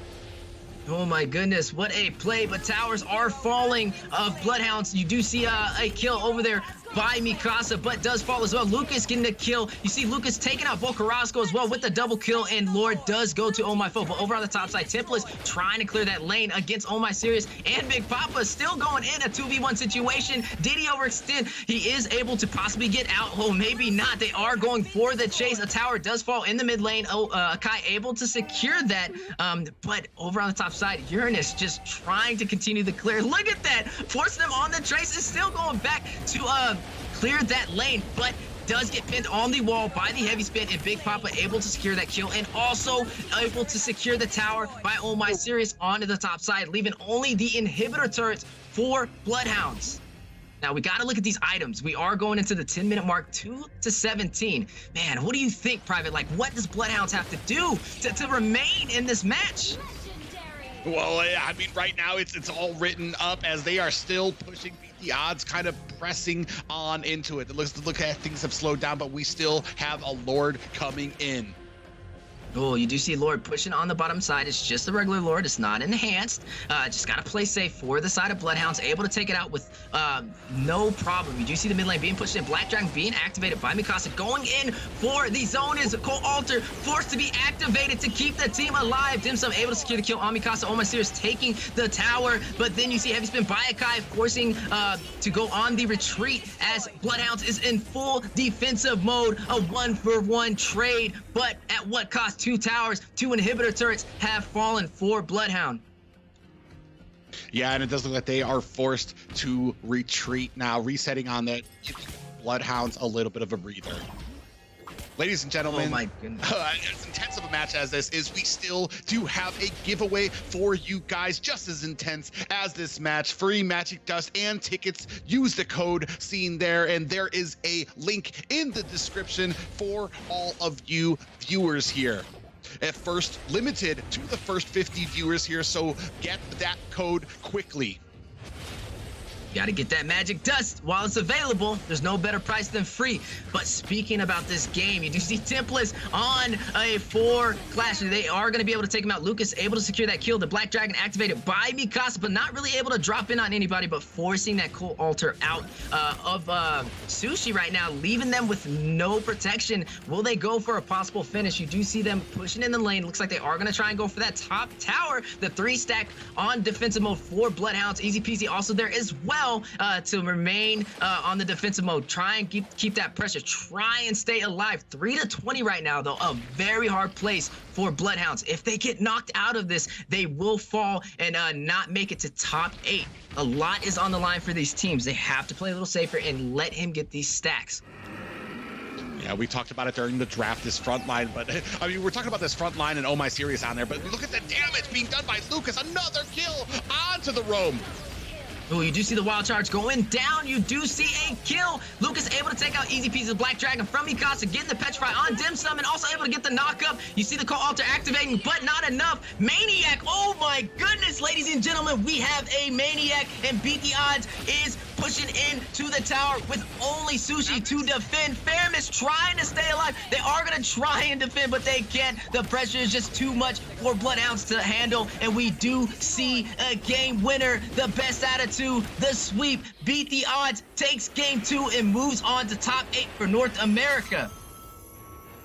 Wow, what a game. Standing ovation for Lucas during that game on that. Yeah, an absolute menace, an absolute monster there. We talked about the Julian before. We saw Lilia. I think the last game we saw Lucas on with that Lilia was about a 5-1, but definitely not what we saw there. I mean, especially during those team fights, especially in the jungle where you have those tight corners, those tight crevices where you're not able to fully move around that wild charge coming in to kind of stun them and allowing the time for Lucas on that Lilia to throw those bombs on, to put down that immense amount of damage onto the BloodHounds. And unfortunately, they just kept steamrolling, not just Lilia, but also the Bruno putting it on there. Unfortunately, Kebab on this Faramis, not able to do enough. I think about 7 or 8 deaths there for the Faramis. They're not able to find the value from that pick. Yeah, and that's just the surprising thing. In the first game, you've seen Beat the Odds allow them to take the Valentina. And then in game 2, allow them to take the Faramis, and they were able to properly defend against it. And these are things for North America that are primarily banned. These are heroes that you don't want the other team to get. And they're not afraid to let the other teams get it. Looks like they've practiced, they've had a draft that can work against it, and they capitalized on it and were able to properly defeat BloodHounds with no problem. Yeah, an amazing match, a very dominating team there, and that just shows another dominating team moving up to the top 8. But ladies and gentlemen, this night is not over. We have one more match in store for you, but it is going to follow right after this break.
Oh my God, we are back, guys, and what an intense match that we just came back from. A dominating performance to take down the BloodHounds as well and move on to the top 8, beat the odds.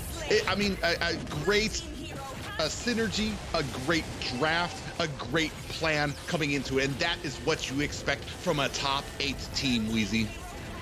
Yeah, a 2-0, a very solid rotation, and also going against those more complex heroes, allowing teams to pick up the Valentina, allowing them to pick up the Faramis, and not having really too much of a problem with it.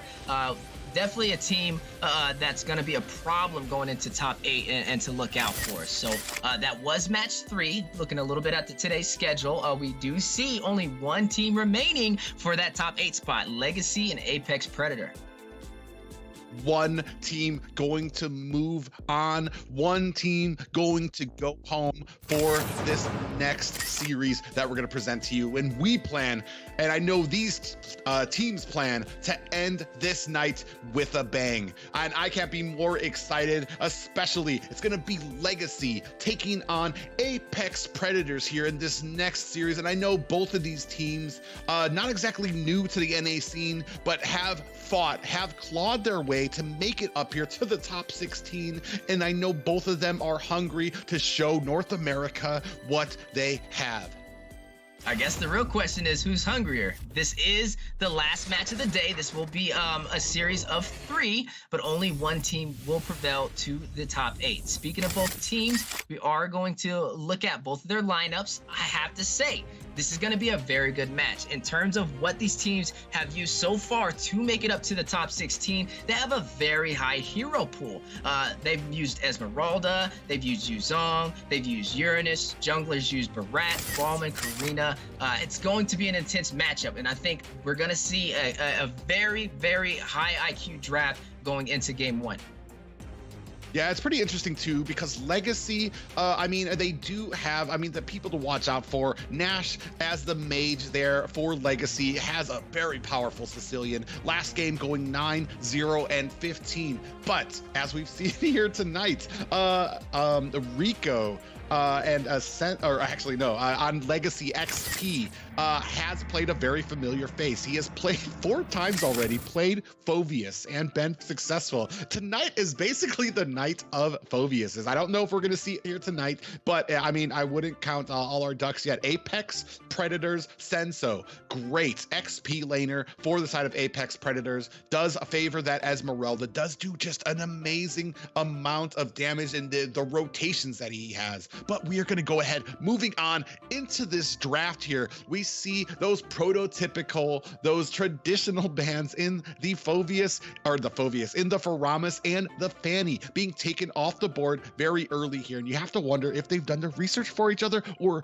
if that research is going to affect the bans here, or if we're just going to stick with those more traditional bans as well, especially since the last 2 series, we haven't seen a lot of Diggy and Atlas, which actually dominated day 1 of our top 16.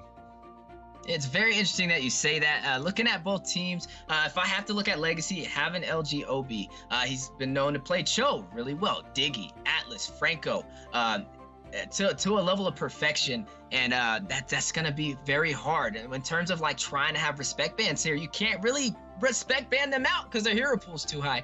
So this is going to be an interesting draft between both sides. I think the smartest way to deal with this is just to go with the generic bans.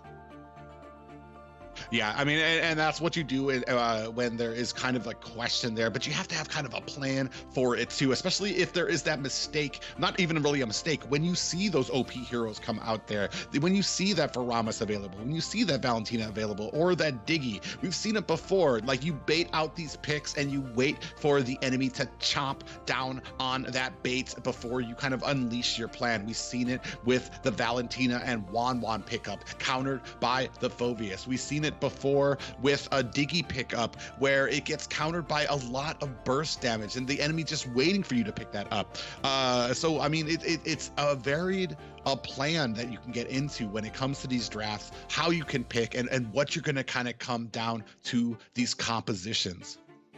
Now, we've seen some savages today, some maniacs. So the question is, for the match 4, for the series of the best of 3, do we see a savage? You know, that's the hype has been there, and these teams have been just playing their hearts out. But like we said, there's only one spot left in the top 8. This will be the final 2 teams fighting in the best of 3. Whoever wins will go to the top 8. There's a lot on the line. Like we said, the team that places number 1 in the North American Challenger Tournament Fall will have an official ticket to M4 to represent North America. Yeah, not just that, but the 2 finalists that for North America going to be going to Las Vegas. I know I'm going to be there. I know you're going to be there. We're going to be able to meet a lot of these players in Mobile Legends first ever live finals, and I cannot wait there. Back onto the draft, we do see Claude being taken off the board as well, but first pick from Apex Predators gonna go to Julian. We do know received a nerf earlier, has not been as used, as picked, as contested over recently, but I mean, the cooldowns do make you have to be a little bit more choosy, a little bit more selective with how you use those abilities. But when you have a mechanical hand, when you have that ability, Julian can still shine, and we've seen it here tonight. Looking on the side for LEGACi, they are going to pick up the Lilia, having that early game mage. We've seen a lot of Lilias for day 2, and you've seen Lucas being in the front line, diving the towers, using the black shoes to get out with no problem. And then also picking up that Akai, been picked very often for the series of match 1, 2, and 3 today. So going on to match 4, it looks like the pattern sticks, and we do see Akai picked up by LG Kin. And I understand that the missing man on LEGACi side, that is Atlas. So I mean, if he's taken out of there, we still have a Diggy, especially with the Diggy available being picked up by the side of Cryptsu. Counter that Akai to be able to kind of rein in on him, especially when it comes to that heavy spin, give his team the advantage and maybe press on during these teams fight to give them that offensive edge when it comes into there. Rico on this Balmont, which means we're kind of open right now, keeping it open a little bit for where this Julian is potentially going to go. I mean, we've seen him. I feel like he's kind of probably at his weakest state when he's in the XP lane. So, I mean, we're going to be looking at him potentially in the mid lane. It does allow him, not as great, I feel like, as the jungler, but it does give him a lot of room, a lot of access to both side lanes to be able to get in there, to be able to have an effect on these games, rather when he's kind of caught in the XP lane, stuck there without being able to rotate fast enough. Now, the question is, we know Julian, he does get that level 3 pretty fast. He's more of that mid lane or mid game type of hero now instead of the early game, but he's paired up possibly as the mid laner right now. Looking at this draft, I wouldn't really see him having an easy time with the Esmeralda. Just her having the ability to cut, the mobility as well. She can clear the minions faster. She's just gonna have an easier time with those cuts. And I like I said, or like I agree with you saying that Julian in the XP lane is one of his weaker spots. You know, I would prioritize either the mid lane or the jungle. But yeah, XP lane right now, I don't really see Apex Predator using him in that situation. I do like the Esmeralda pick. LEGACi gonna go ahead, pick up that Esmeralda, immediately ban out the Dairoth, one of the biggest counters for Esmeralda. So the only hope that you really have is to be able to match her. However, we have seen a little bit of that Yu Zhong start to come back here tonight with that Black Dragon, with that Petrify, able to kind of use that Black Dragon to kind of swoop in onto the back line, use that Petrify on the groups, and then charge in with an immense amount of damage, an immense amount of regen as well. So we're gonna have to wonder what we're gonna be seeing in this XP lane. Maybe something different, or something a little bit more even up with Esmeralda, like that Uranus. We do see that Paquito getting banned out, which is interesting to me because I feel like that is also another one of those XP laners that kind of can match Esmeralda because of her regen. Paquito still able to output an immense amount of damage. It doesn't matter how much regen you have if you're getting 100 to 0'd in like 2 seconds. Yeah, it's interesting. Right now, looking in the favor for Legion XP on that Esmeralda, not really having too much of a contest, taking out that Paquito, taking out that Uranus. I would love to see a Vendetta. We haven't seen a Vendetta all day today, and I feel like she's very underrated in that XP lane. Yeah, if you look at the composition for Apex Predator, they got 2 magic. They got Diggy, they got Julian. You can sacrifice running a physical XP lane who has the options to be able to cut. She has the mobility. She also has anti-CC with her second skill to be able to get out of sticky situations such as the Akai with the heavy spin. But looking at LEGACi, they are going to pick up the Franco as their roam. Yeah, very interesting too. I like that you brought that up. Vendetta does have a very aggressive style and ability to get out of harm's way when it comes to CC with a lot of her dashes, a lot of her abilities. The only problem is that it takes a very specific play style, a very aggressive play style, cutting lanes, immediately trying to be a force in the enemy's jungle, trying to get yourself out safely as well. Maybe not as conducive if you have a team that collapses on you too quickly here. We do see a Beatrix ban, which is interesting as well. Maybe reading something into LEGACi's marksman pool as well. I mean, we do see, we can't even talk last series. Beatrix kind of shined a bit, putting on a lot of damage, especially when we were watching Boca Roscoe getting chunked down on that Sicilian from the sniper shots of Beatrix. So, I mean, if you can carry her into the late game, can still be a menace. Obviously, reading into it is Apex Predators, but we're gonna go moving in. The first pick up the Franco, the Iron Hook, able to kind of I don't know how you say, upset the balance of a lot of engagements, because you can start engagements that you didn't even know you were going to be able to have. Pull them back with an Iron Hook, then suppress them down with that Bloody Hunt, and then your team just does the rest, bursts them down, and then you already have an advantage for the next team fight. And then you see LG Gold picking up that Bruno. I do agree with the Franco, especially in the early game. Once you get that Bloody Hunt, if you're able to get that off on that marksman as soon as you get it, it's just such a good advantage to prep your team for a possible first blood or a kill. But looking at the side of Apex Predator, they pick up the Masha. So this is an interesting comp they have here. It makes you question who's running where. I'm going to assume Sinzo's going to use the Masha as roam, a possible Diggy in the mid lane, and a Julian in the XP lane. If it is Masha in the XP lane against the Esmeralda, might have a little bit of a harder time in terms of clearing, considering that Masha is more of that single target damage for minions, and Esmeralda has the AoE damage to be able to get faster clears, but they both have great mobility. Yeah, it's going to be interesting too, because you do not really have a setting potential on the side of Apex Predators. You're not going to be able to find a way to kind of open up these fights, to start these fights. It's just going to be one of those, all right, we caught somebody, everybody charge in. It's not going to be one of those like a Numenon Blast from Lolita, or a Tyrant's Rage from a Kufra. But the time for talk in that banning phase is over. We are moving on to our first game, the last series of the night. It's going to be Apex Predators taking on LEGACi. Today's matches have been insane. We've been on the edge of our seats for almost every single game. Like we said, this is the final series of the day. Who will prevail and take the last spot as the top 8 team in North America? You have LEGACi over there with LG Kin, LG Nash, LG XP, LG OB, and LG Gold.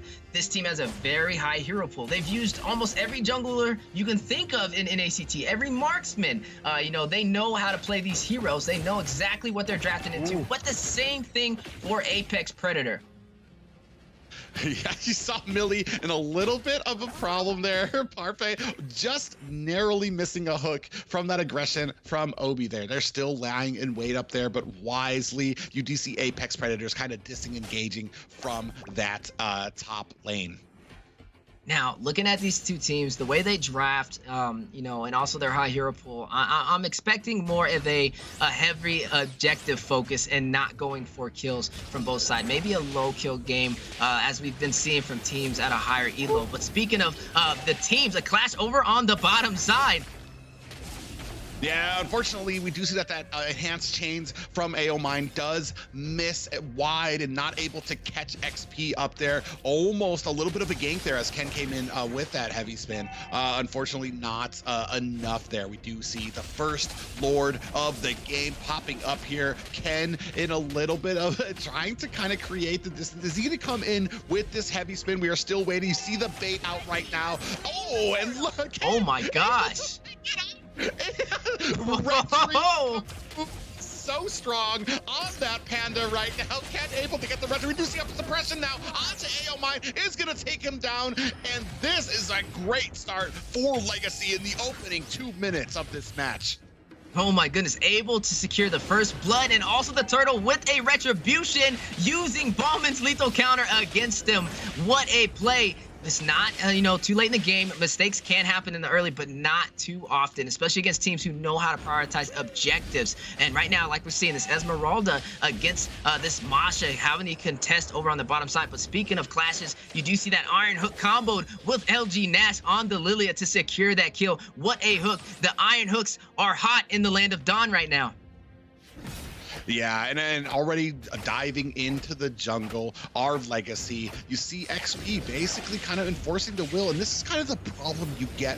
Oh, we have a heavy spin here. Ken might be putting them in trouble. Senso trying to get out of here, down to 1/2 of a health bar. I don't know if he's gonna be able to get out of here. Here comes Rico trying to slow him down. Senso putting on the nod. Is it gonna be enough to get away? XP diving deep. Oh! For it, and Rico gonna come here, be able to clean up XP, but I have to kind of question Senso turning around to that as he looked like he was scot-free and was gonna be able to get away. I was gonna ask that if you didn't, Private. Yeah, he had got out of there. He was able to get away, but just a little bit too much aggression, and he does go down. Speaking about a clash, look on the top side. LG Gold, the 2 versus 4 stack on the top lane. Yeah, Golden, I'm still putting on the pressure right now. You see Rico trying, is going to go ahead and disengage and go back to his farming right now. And right now, the gold lead about almost 2K in favor of LEGACi. And if Apex Predator wants to have a chance in this game, they're going to need to be able to mount a comeback. We do see the first tower going over for LEGACi right now. It's so right now. Are they LEGACi? That's the first turtle right now.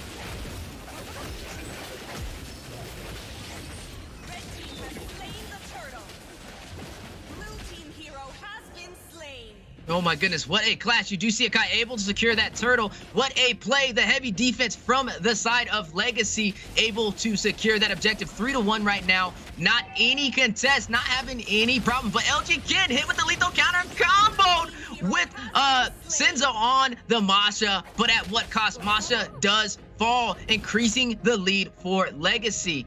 Man, ladies and gentlemen, we have a fight on our hands, but right now it's just looking really good in terms of objectives from LEGACi. They were able to take that top tower within the first 5 minutes. A little bit of an item check. We do see the Molten Essence picked up by the Akai. Pretty typical on those beefier jungles. But just looking at the build, Esmeralda building that dominance, Ice getting a little bit of that anti-heal. But over on the other side, you see dominance being picked up by the Masha. But the pressure right now is just too much for Apex to handle. They were able to secure that bottom tower as well without too much of an issue, and this is where it gets a little hard for a Masha on an Esme. But LG Nash in the mid lane able to take out the Diggy. The roam is down for Apex Predator, but the fight continues. You see Rico caught in between the 4 stack of Apex Predator. Yeah, heavy spin over there, going ahead and upsetting that balance right now. This game is all LEGACi right now. 1-7 and a 4K gold lead for them as like XP in a little bit of trouble there, does get that first time onto him, but they see that crushing damage onto that Diggy. Crypto getting taken down so easily by that immense damage from Gold on that Bruno. Look at this game right now, 8-1. LEGACi taking the lead. None of their towers have even they don't have a scratch on them. No damage has been taken, and they've taken every single tower, every first tower for the side of Apex Predator, giving them a huge advantage. And this is what we call a snowball, and it's running a little too fast for Apex Predator to stop. Speaking of the snowball, Turtle does go to the favor of LEGACi, and they continue to pile on these objectives. Look at the gold, a 7,000 gold difference. The kill difference, 8-1. We're only 6 minutes in, haven't even hit the 10-minute mark. This is still early game, and LEGACi paving the way and ready to move on to top 8. Yeah, and right now they are still putting on that pressure, moving on from tower to tower, now taking it down to the inhibitor in the mid lane. That is still going to open up this entire jungle for LEGACi to kind of just have their way. You see that hook coming out, the suppression, Mine gets taken out very quickly. The rest of Apex Predators going to have to disengage from that, and that means that this is going to be a free turret for the side of LEGACi. You see, and this is a really good game for LEGACi, especially when they forced that Masha in the XP lane, giving LGXP the advantage in terms of cuts. You know, a lot of players don't realize how important it is for that XP lane to cut from lane to lane, to open up advantages, to take towers, to take ganks, to secure turtles, to take lords. And right now, they're just getting everything they want from these clashes. Yeah, Amine does get a hook land on him, getting taken out here. They do not have an answer for this Franco right now. Not able to find the distance, the mobility that they need to kind of dodge some of these hooks. And Obi is basically feasting on these heroes of Apex Predators right now. 1-10 right now, and about a 7K gold lead as they are moving on to this top tower. Only inhibitors left for the side of the Apex Predators.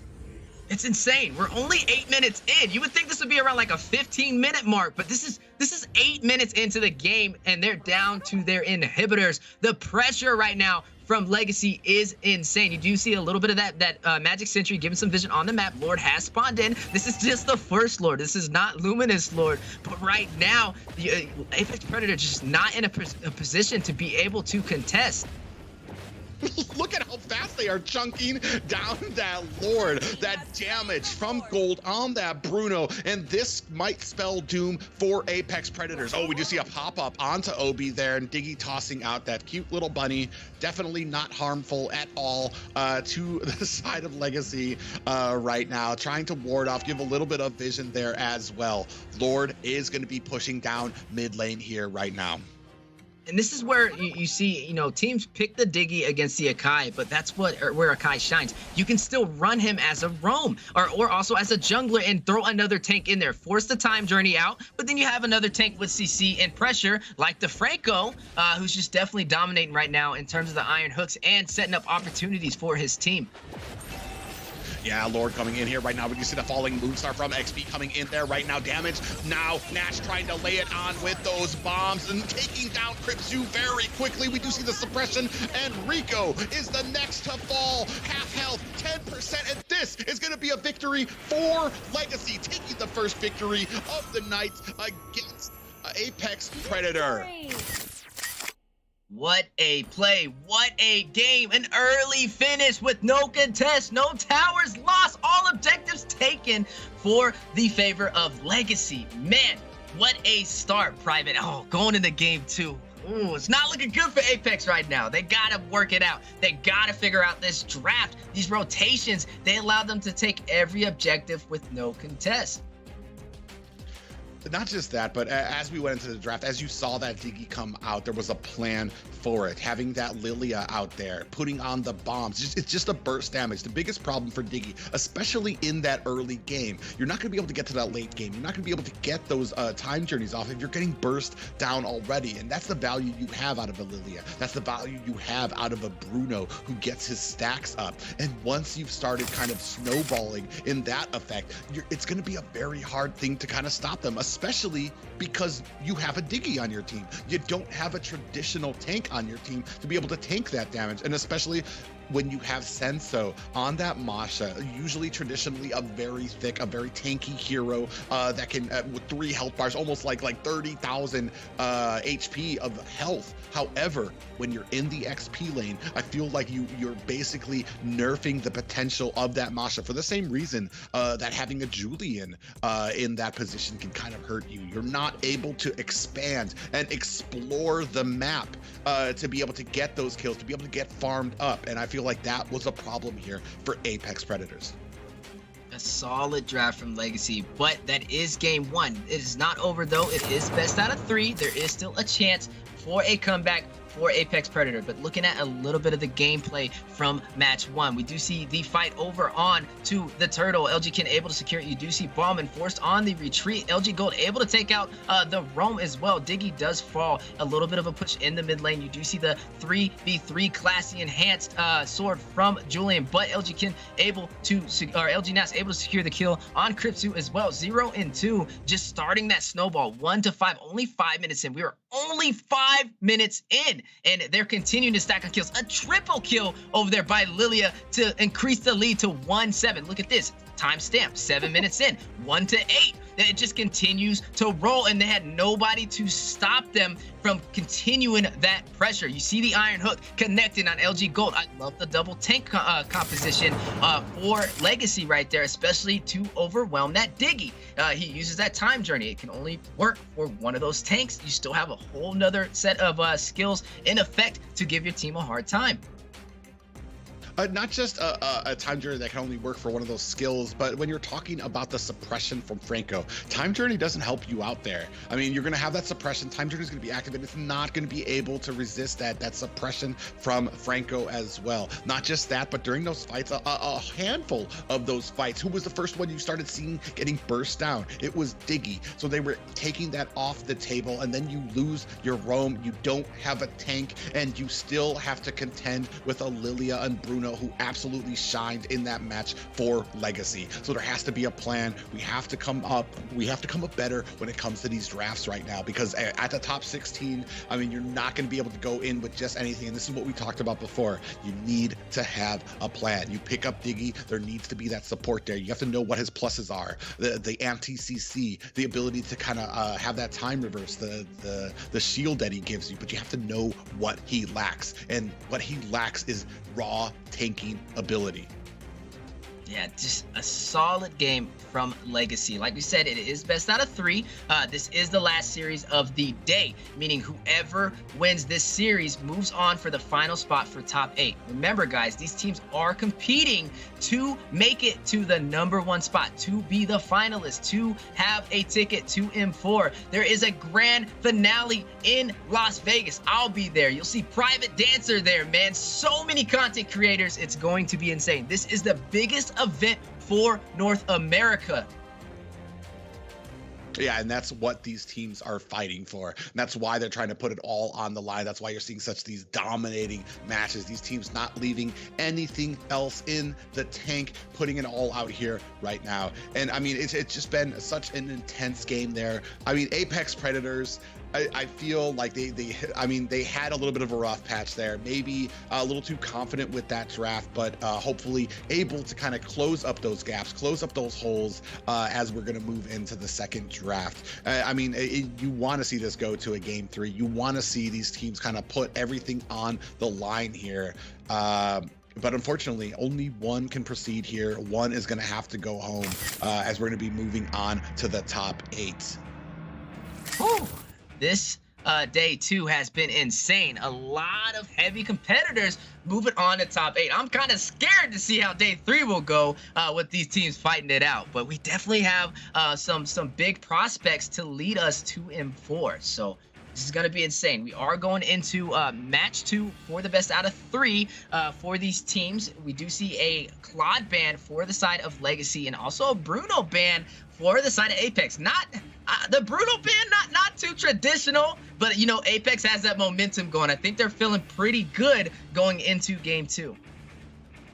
Well, Bruno was a problem, but you have to understand the reasoning that that was a problem, and that was because of your kind of the way you played that Diggy as a front liner. I mean, he's going to be bursting him down, so I mean, there's going to have to be something in here. I mean, banning the Bruno out, I understand it, but are you going to be using Diggy again? Are you going to be having a squishy front liner again?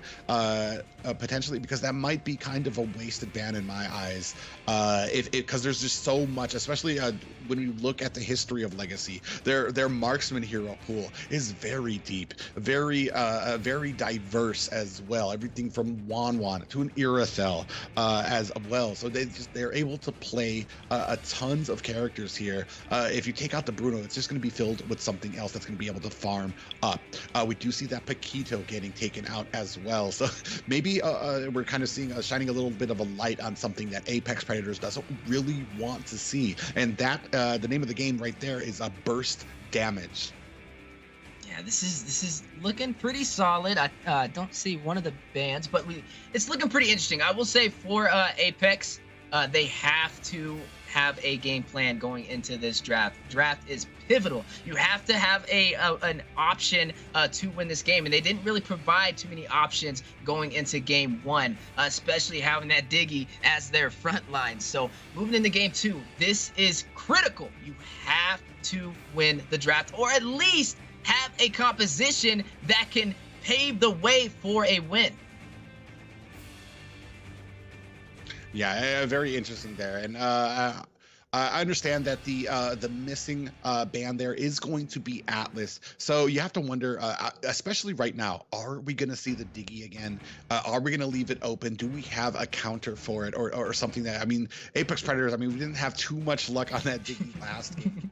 We're going to see how we're going to prioritize that, especially because it potentially kind of does leave open. If you pick up Diggy, it does mean that you kind of are going to have to shy away from that Atlas pick, or potentially basically just shy away from that Atlas pick, as we do see a Kai getting banned out here by Apex Predators. Now this is interesting. Valentina Faramis not banned for the first time today, day 2 of NACT. The question is, who do you pick up? LG Nats taking the Valentina.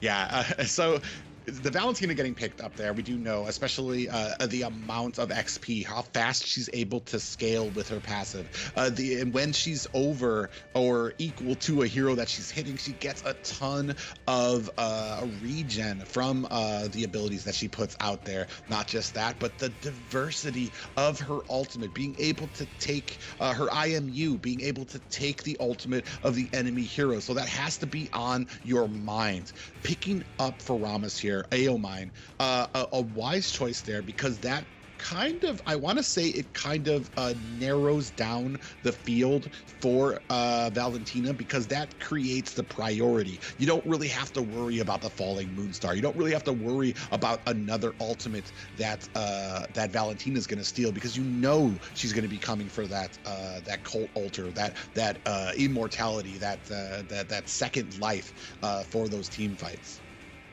Now, we've seen Faramis ran in multiple roles, used as a mid lane, used as a roam. The question is, what will Apex do with this Faramis pick? You do see that Esmeralda being picked up over there by Sinzo, a very strong pick. They had a hard time against the Esmeralda. Definitely don't want to allow them to take that again. But speaking about picks, we see the Franco by LGOB of round 2 in the Land of Dawn for these Iron Hooks. Yeah, and that's going to be interesting too, as I mean, Apex Predators had a big problem with that last game. The Iron Hooks landing and like we said, upsetting the balance for a lot of, right before, not even during team fights, upsetting the balance before we even got to these team fights, with opened up team fights for the side of LEGACi to be able to go charge in once they had the numbers advantage. And something we haven't really seen too, well, I mean, we did see her a decent amount here. Millie's gonna go ahead and pick up that Melissa. We do know she scales a little bit later with the recent nerfs from the marksman, she has found herself a little bit of an opening in the meta. Does still scale a little bit lately, or a little bit late into the match with her damage. However, the utility she provides, that go away ultimate, that bubble shield, that bubble that keeps everybody away from her, that keeps everybody at a distance, so useful during these team fights. Yeah, it's very interesting in this draft, picking up that Melissa for that third pick. And also, if you're looking at this right now, the Franco being picked up, meaning you didn't pick your XP lane. So you're going to allow Apex to possibly take out, one of those fighters that you can have an easier time cutting with. For example, in this composition, Uranus having an easy time being able to keep up with that Esmeralda and also being able to maintain his stacks as Esmeralda applies them very fast when they do tend to clash, is a possible option. But speaking about bans and options being taken out, you do see LEGACi taking out the Farza. Yeah, very interesting there too. The Farza does provide a lot of range, a lot of sieging ability, and then of rotations. We talked about it before. The wings by wings are going to be able to make her, when she transforms into that bird, able to fly and get to the lanes very quickly. So definitely something that LG not wanting to see here, not wanting to have those surprise ganks. And that surprise damage that most Farzas are able to output right as soon as they get their ult. Yeah, the mobility of the Farza can be a problem, and also the AoE and range damage on that Melissa, not having to get close for that IMU. But you got to look at Sinzo on the Esmeralda, that Falling Star Moon. When that Feathered Airstrike does get procced, one of the duties of the XP lane is to go in and try and take out those backlines, take out the marksman, take out the mage, and Esmeralda is a really good pick to get that job done. You see that Feathered Airstrike proc, use the Falling Star Moon, go straight on to the Farza, stop the ultimate at all costs, take out the backline. Yeah, and we see Irothel getting banned out here. Really, Apex Predators really focusing down on those marksmen, trying to kind of lock out LEGACi here. I mean, it's been mostly marksmen here, the Bruno, the Clint, the Irothel here, trying to kind of test out the pool of gold here. So we're going to see what they are made of here as we're going to move into the first pick of this second round of bans for Apex Predators. Wondering what they have in store and if they have something to potentially counter, because I mean, as this moves into the later and later game, I feel like it's going to be a problem for Apex Predators because you're going to have that Nash. They also have that well-rounded early game from Ken, who's going to be able to invade, who's going to be able to have those fast rotations, and then the harassment from Obi on this Franco, whether it's pulling buff, whether it's pulling heroes, whether it's just being a nuisance in the enemy jungle. He just provides so much value all around the game. Speaking of value, we finally see it! Vendetta in the XP lane, paired up against the Esmeralda. This is a game I really want to see. Very underrated. A lot of teams are not doing it, but she has very fast clear and able to get out of a lot of sticky situations. So that is the final draft for LEGACi for round 2. And then we do see Minotaur being picked up for the side of Apex Predator. A very tanky composition, and to top it off, having the co-alter by the Faramis as well. Yeah, a very interesting pick up there. The Grok and the Minotaur and the Faramis there. So, I mean, I feel like our only damage is Melissa at about the 12-minute mark. So we're really going to have to watch out for that early game, especially that Vendetta. We were talking about it earlier, how fast she can get around the map, how aggressive players are with her. Not just that, but a Vendetta paired with a Franco means that right from the first minute, you're gonna have to inspect and invade from these two. So hopefully the team of Apex Predators is prepared for that. Hopefully they can close ranks around to protect their jungle and take this to a game 3. But we are right here at game 2. LEGACi taking on Apex Predators, last series of the night, to see who goes to the top 8.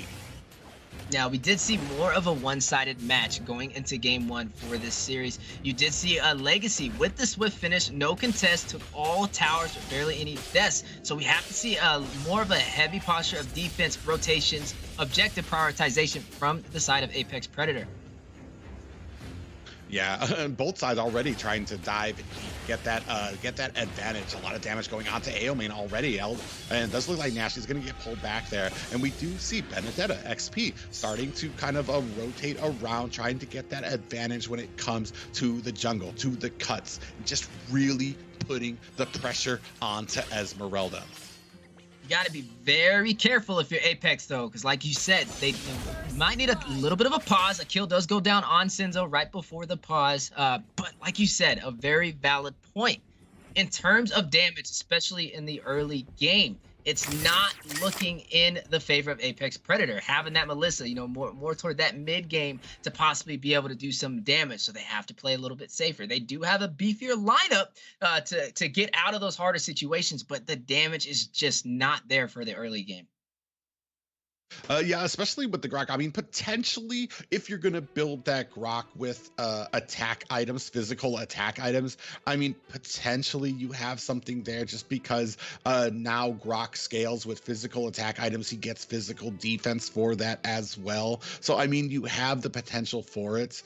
But I mean, Cryptzu's playing it. We saw him last game. He was playing the roam position, so I'm not so sure how well a physical damage Grok would work for that position. Minotaur, I mean, they're gonna have CC. that bright shining star is the amount of CC that Apex Predators is going to have when you have the Minoan Fury from Minotaur, the wild charge from Grok. I mean, and then you're gonna be able to keep your team topped up for a bit. But like I said, as you move in, as the hits start coming and getting more powerful with the item spikes, as the time goes on, you're gonna have kind of a problem actually enforcing and pushing into lanes with as I see, just a Melissa. Yes, it's just an interesting comp from both sides. Apex has a lot on the line. Like we said, game 1, they got taken out with a pretty fast fashion, and they have a lot on the line. If they lose this game, they will lose their spot as the top 8 team for NACT. This is the last series of the day. Guys, this is insane. We've seen a lot of matches today, a lot of competition, some 2-1s. We saw a couple of sweeps, but one of the sweeps we saw was just neck and neck the entire time. But we are back into the game. Looking at both sides, you do see the Franco protecting the Brody over on the bottom side, possibly knowing that this Melissa is the only problem during the mid game. So they are going to probably try and take her out and not let her get that advantage. I love that XP is just free to go ahead and cut lane. Esmeralda, Senso not even bothering to put damage on. I was like, yeah, I'm not even gonna mess with that, because you know that Vendetta is gonna be able to dash away from you. You know that it's kind of futile there, and still trying to put on a pressure. Not as much pressure. Oh my God, Aomane is taking a bit of damage. He's gonna use that Shadow Stampede, actually baiting XP into the tower for a kill on the side of Apex Predators. What a play, a 1-for-1 right now for both sides. Pretty even, not too much of an advantage for either side, but like we said, late game, right now, Apex Predator doesn't have the early advantage, but they do have the zoners. They have a lot of front line. They are going to fight for this turtle. You do see the Minoan Fury going in. You see LG Kid able to secure that turtle. The co-alter activated, but is it enough to sustain them in this clash? You do see the heavy 4v4 stack from both sides, LEGACi and Apex Predator, and no one falls, but the turtle does go to the favor of LEGACi. Oh, speaking of clash though, LG Nash able to secure the kill. Yeah, you see Crypto getting taken out there, but I was just as amazed as you are that all that damage, all that going on at the turtle, everybody came down like no worse for wear, checking body parts, making sure they were good. They're like, all right, I guess we're gonna go ahead and move on here. Still an even game, only about 2-1 in favor of LEGACi here right now. Gold still even. So I mean, it's still anybody's game here. Yeah, Turtle did go to the favor for LEGACi, having that Ballman with that lethal counter to his advantage. You know, definitely going to have that, give that Minotaur a harder time. But they have a lot of CC, so they might be able to zone out Ballman on some of these high objective plays going into, you know, the possible mid and late game. It's Cold Altar activated by Valentina on LG Nash right now, a little too early. Oh, you do see the Bloody Hunt over there in the tower on Millie. The IMU activated, but able to take him out. What a play. Minoan Fury going down in the tower. Rico able to take out LG Kin. A 1v1, a 1-for-1 trade. But you see the 3-stack of LEGACi over on the bottom side. Possible 4 versus 2 situation as Cryptsu is going to recall. You do see Rico going on the retreat. Oh my goodness, LG Nash able to secure the kill. 4-2 right now in favor of LEGACi. Yeah, and I mean, what an impressive fight there. 4-2 now, starting to spread out that gold lead a little, at least a 1K gold lead right now as we're moving into the 4-minute mark. And I mean, this is what we were talking about. They just, I mean, they have the CC, they just don't have the damage right now. Still able to pick up 2 kills, so not entirely out of the woods yet.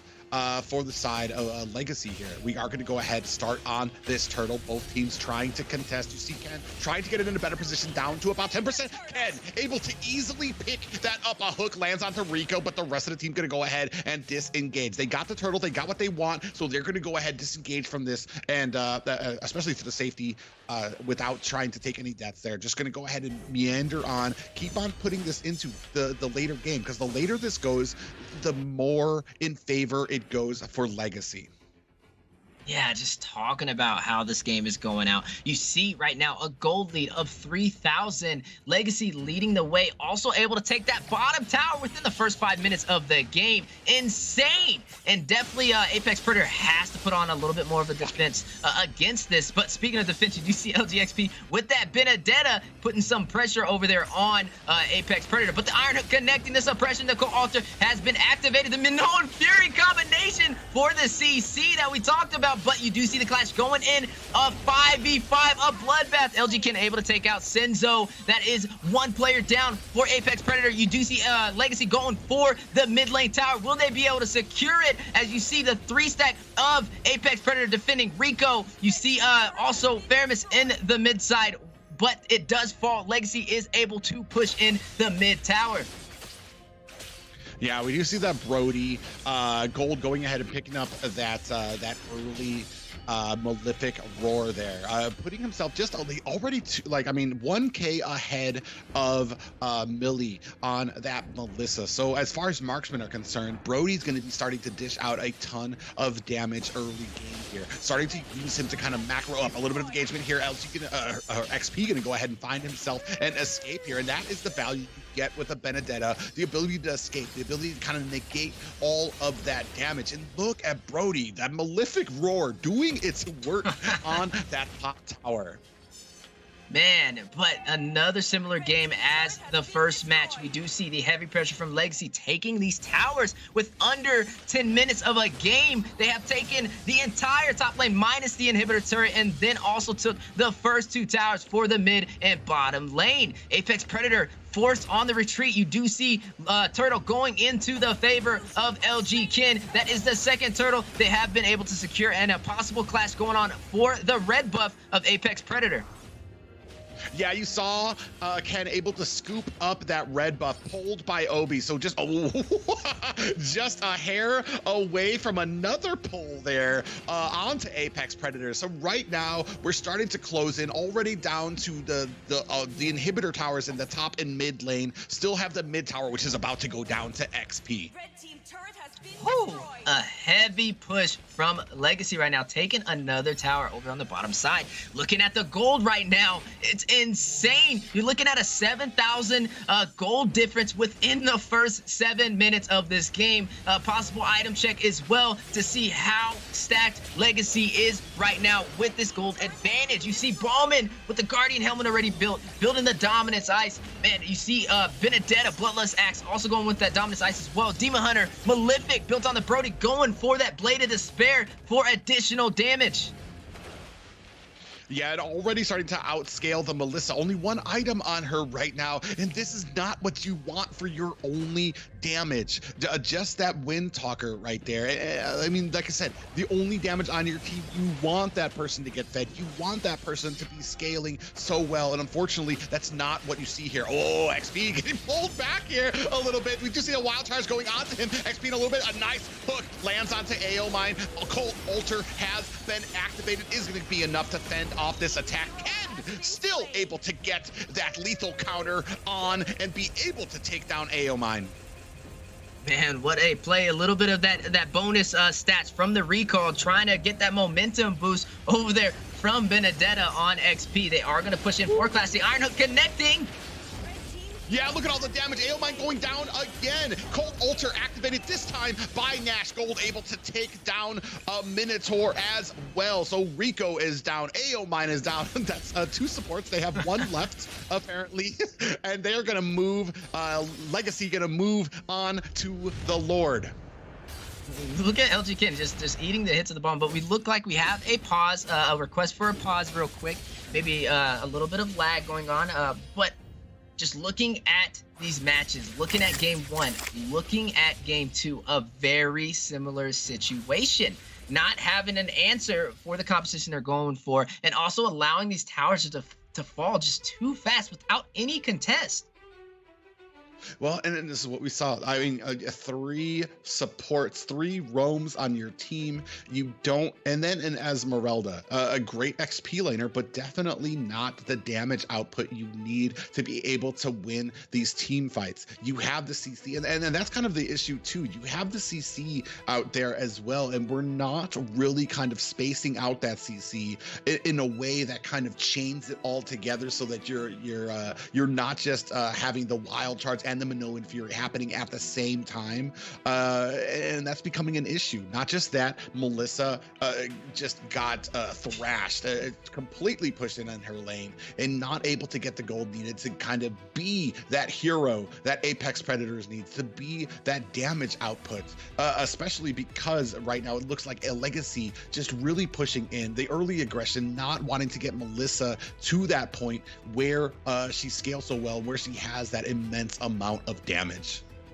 You know, looking at the compositions, when you do go into the draft, like, you have to have a plan for the heroes that you pick. You know, Melissa is your only source of damage, especially with the beefier composition that you went for. So you have to protect her and help her get that farm, help her scale and outscale the marksman she's going against. And right now, we're just not seeing that. We've seen the heavy pressure over there on her in her lane, and she just kind of got out farmed, got ganked, pushed in her tower without too much contest. And then not only that, but they are also taking all the objectives. LEGACi not having any contest for objectives, giving the marksman a disadvantage against who she is going against in that lane.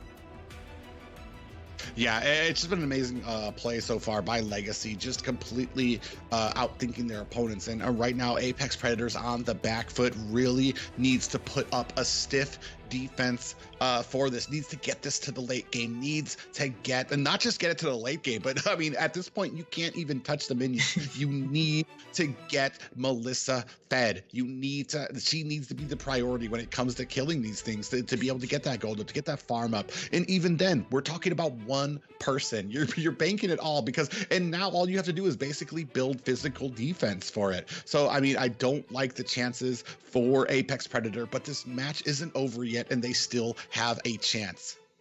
So, ladies and gentlemen, that technical pause was due to one of the players, Nash's battery actually dying on their phone. So they have 2 minutes to be able to rejoin the match, or it will be a disqualification. An unfortunate event, especially for these teams competing at this level. But sometimes these things happen. They have 2 minutes to join back. It looks like they were able to make it in time, and we are going back into match 2 out of the best of 3, with LEGACi taking the lead. Yeah, you gotta have those fresh batteries for these matches, especially on a mobile game. You gotta make sure you're topped up before you join these matches. LEGACi going ahead, taking that that next Luminous Lord, and so that is going to be coming up here with the next wave. We are seeing, trying to mount a little bit of a defense here is the side of Apex Predators. Yeah, forcing Apex on the defense. They have to protect their marksman, protect the Melissa, let her get farmed. It's pretty much protect the president right now, as she is their only chance of remaining in this game. Yeah, and unfortunately, I mean, that is a lot of pressure onto one person. You see the entire team of LEGACi sitting here, crowding around here, wanting to pressure out. You have to watch out for Obi. You have to watch out for that hook. Here comes the Lord pressing in there. You're seeing the damage. All the lanes are crashing in at the same time. This is a non-luminous Lord, but look at the damage it is still able to do to this tower. Oh my goodness. Has been taken down. We are still putting the pressure on. Lord getting down to about 10%. In comes the rest of LEGACi. We see that that call altar has been activated, trying to top them off, but it has now been activated for LEGACi as well. That IMU from Nash doing its shot. Rock goes down. Another hook on to Apex Predators, takes down Millie. The rest of Apex Predators is down 2 members. They are going to go ahead, try to protect this as LEGACi moving on to the rest of the inhibitors. Look at all the pop-ups there, but that is LEGACi is going to be the next and final team moving on to the final 8. Oh my goodness, what a game, what a finish! LEGACi paving the way, letting everyone in the land of Dawn know they are ready. They want to represent North America, and they proceed to the top 8.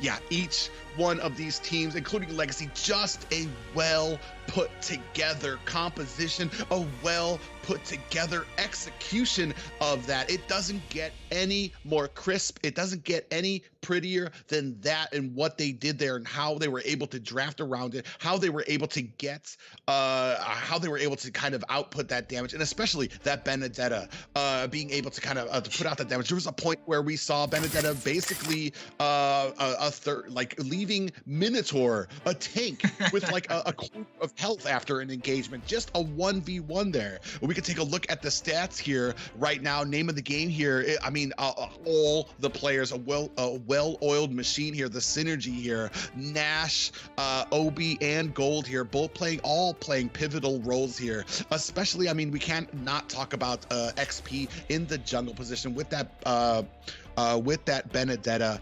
Or not in the jungle position, as an XP laner, still doing the job, creating that immense pressure. You have to tanking abilities and being able to draw out those abilities until there was like nothing left on the side of Apex Predators. Here you can see some of these fights here, altar coming out. They don't have anything for these objectives. They don't have anything for the damage output that's coming out. They can call altar all day long, but at the end of the day, you're still going to be able to need damage to take down the enemy team. You see right here, XP does get caught a little bit, but it still is not that nice hook there as a cold altar comes out, but it is still not enough to protect these towers. Ken able to take down Aomine there as well, coming back in, but then another death coming onto him as that fight progressed. And it was just an amazing match right there. And here you can see the top 8, Wheezy. Yeah, the top 8 teams have been named for Mobile Legends Bang Bang North America. You have the Valor, Team Gosu, Ackerman, LEGACi, The Simpsons, Vendetta, Team First Blood, and also LEGACi. Just an insane composition for day 3. Place your votes. Let us know, who are you guys rooting for M4? Who do you want to see rep for North America? What 2 teams do you guys want to see compete in Las Vegas for the grand finale? Yeah, just an intense night tonight. I mean, these last 2 nights, man, have really kind of tested my resolve here with how intense these matches have been.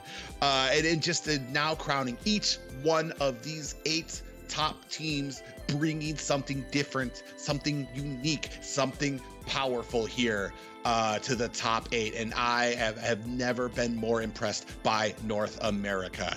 But that's almost it for the night here. Wheezy, anything else to say out there to the land of Dawn in North America?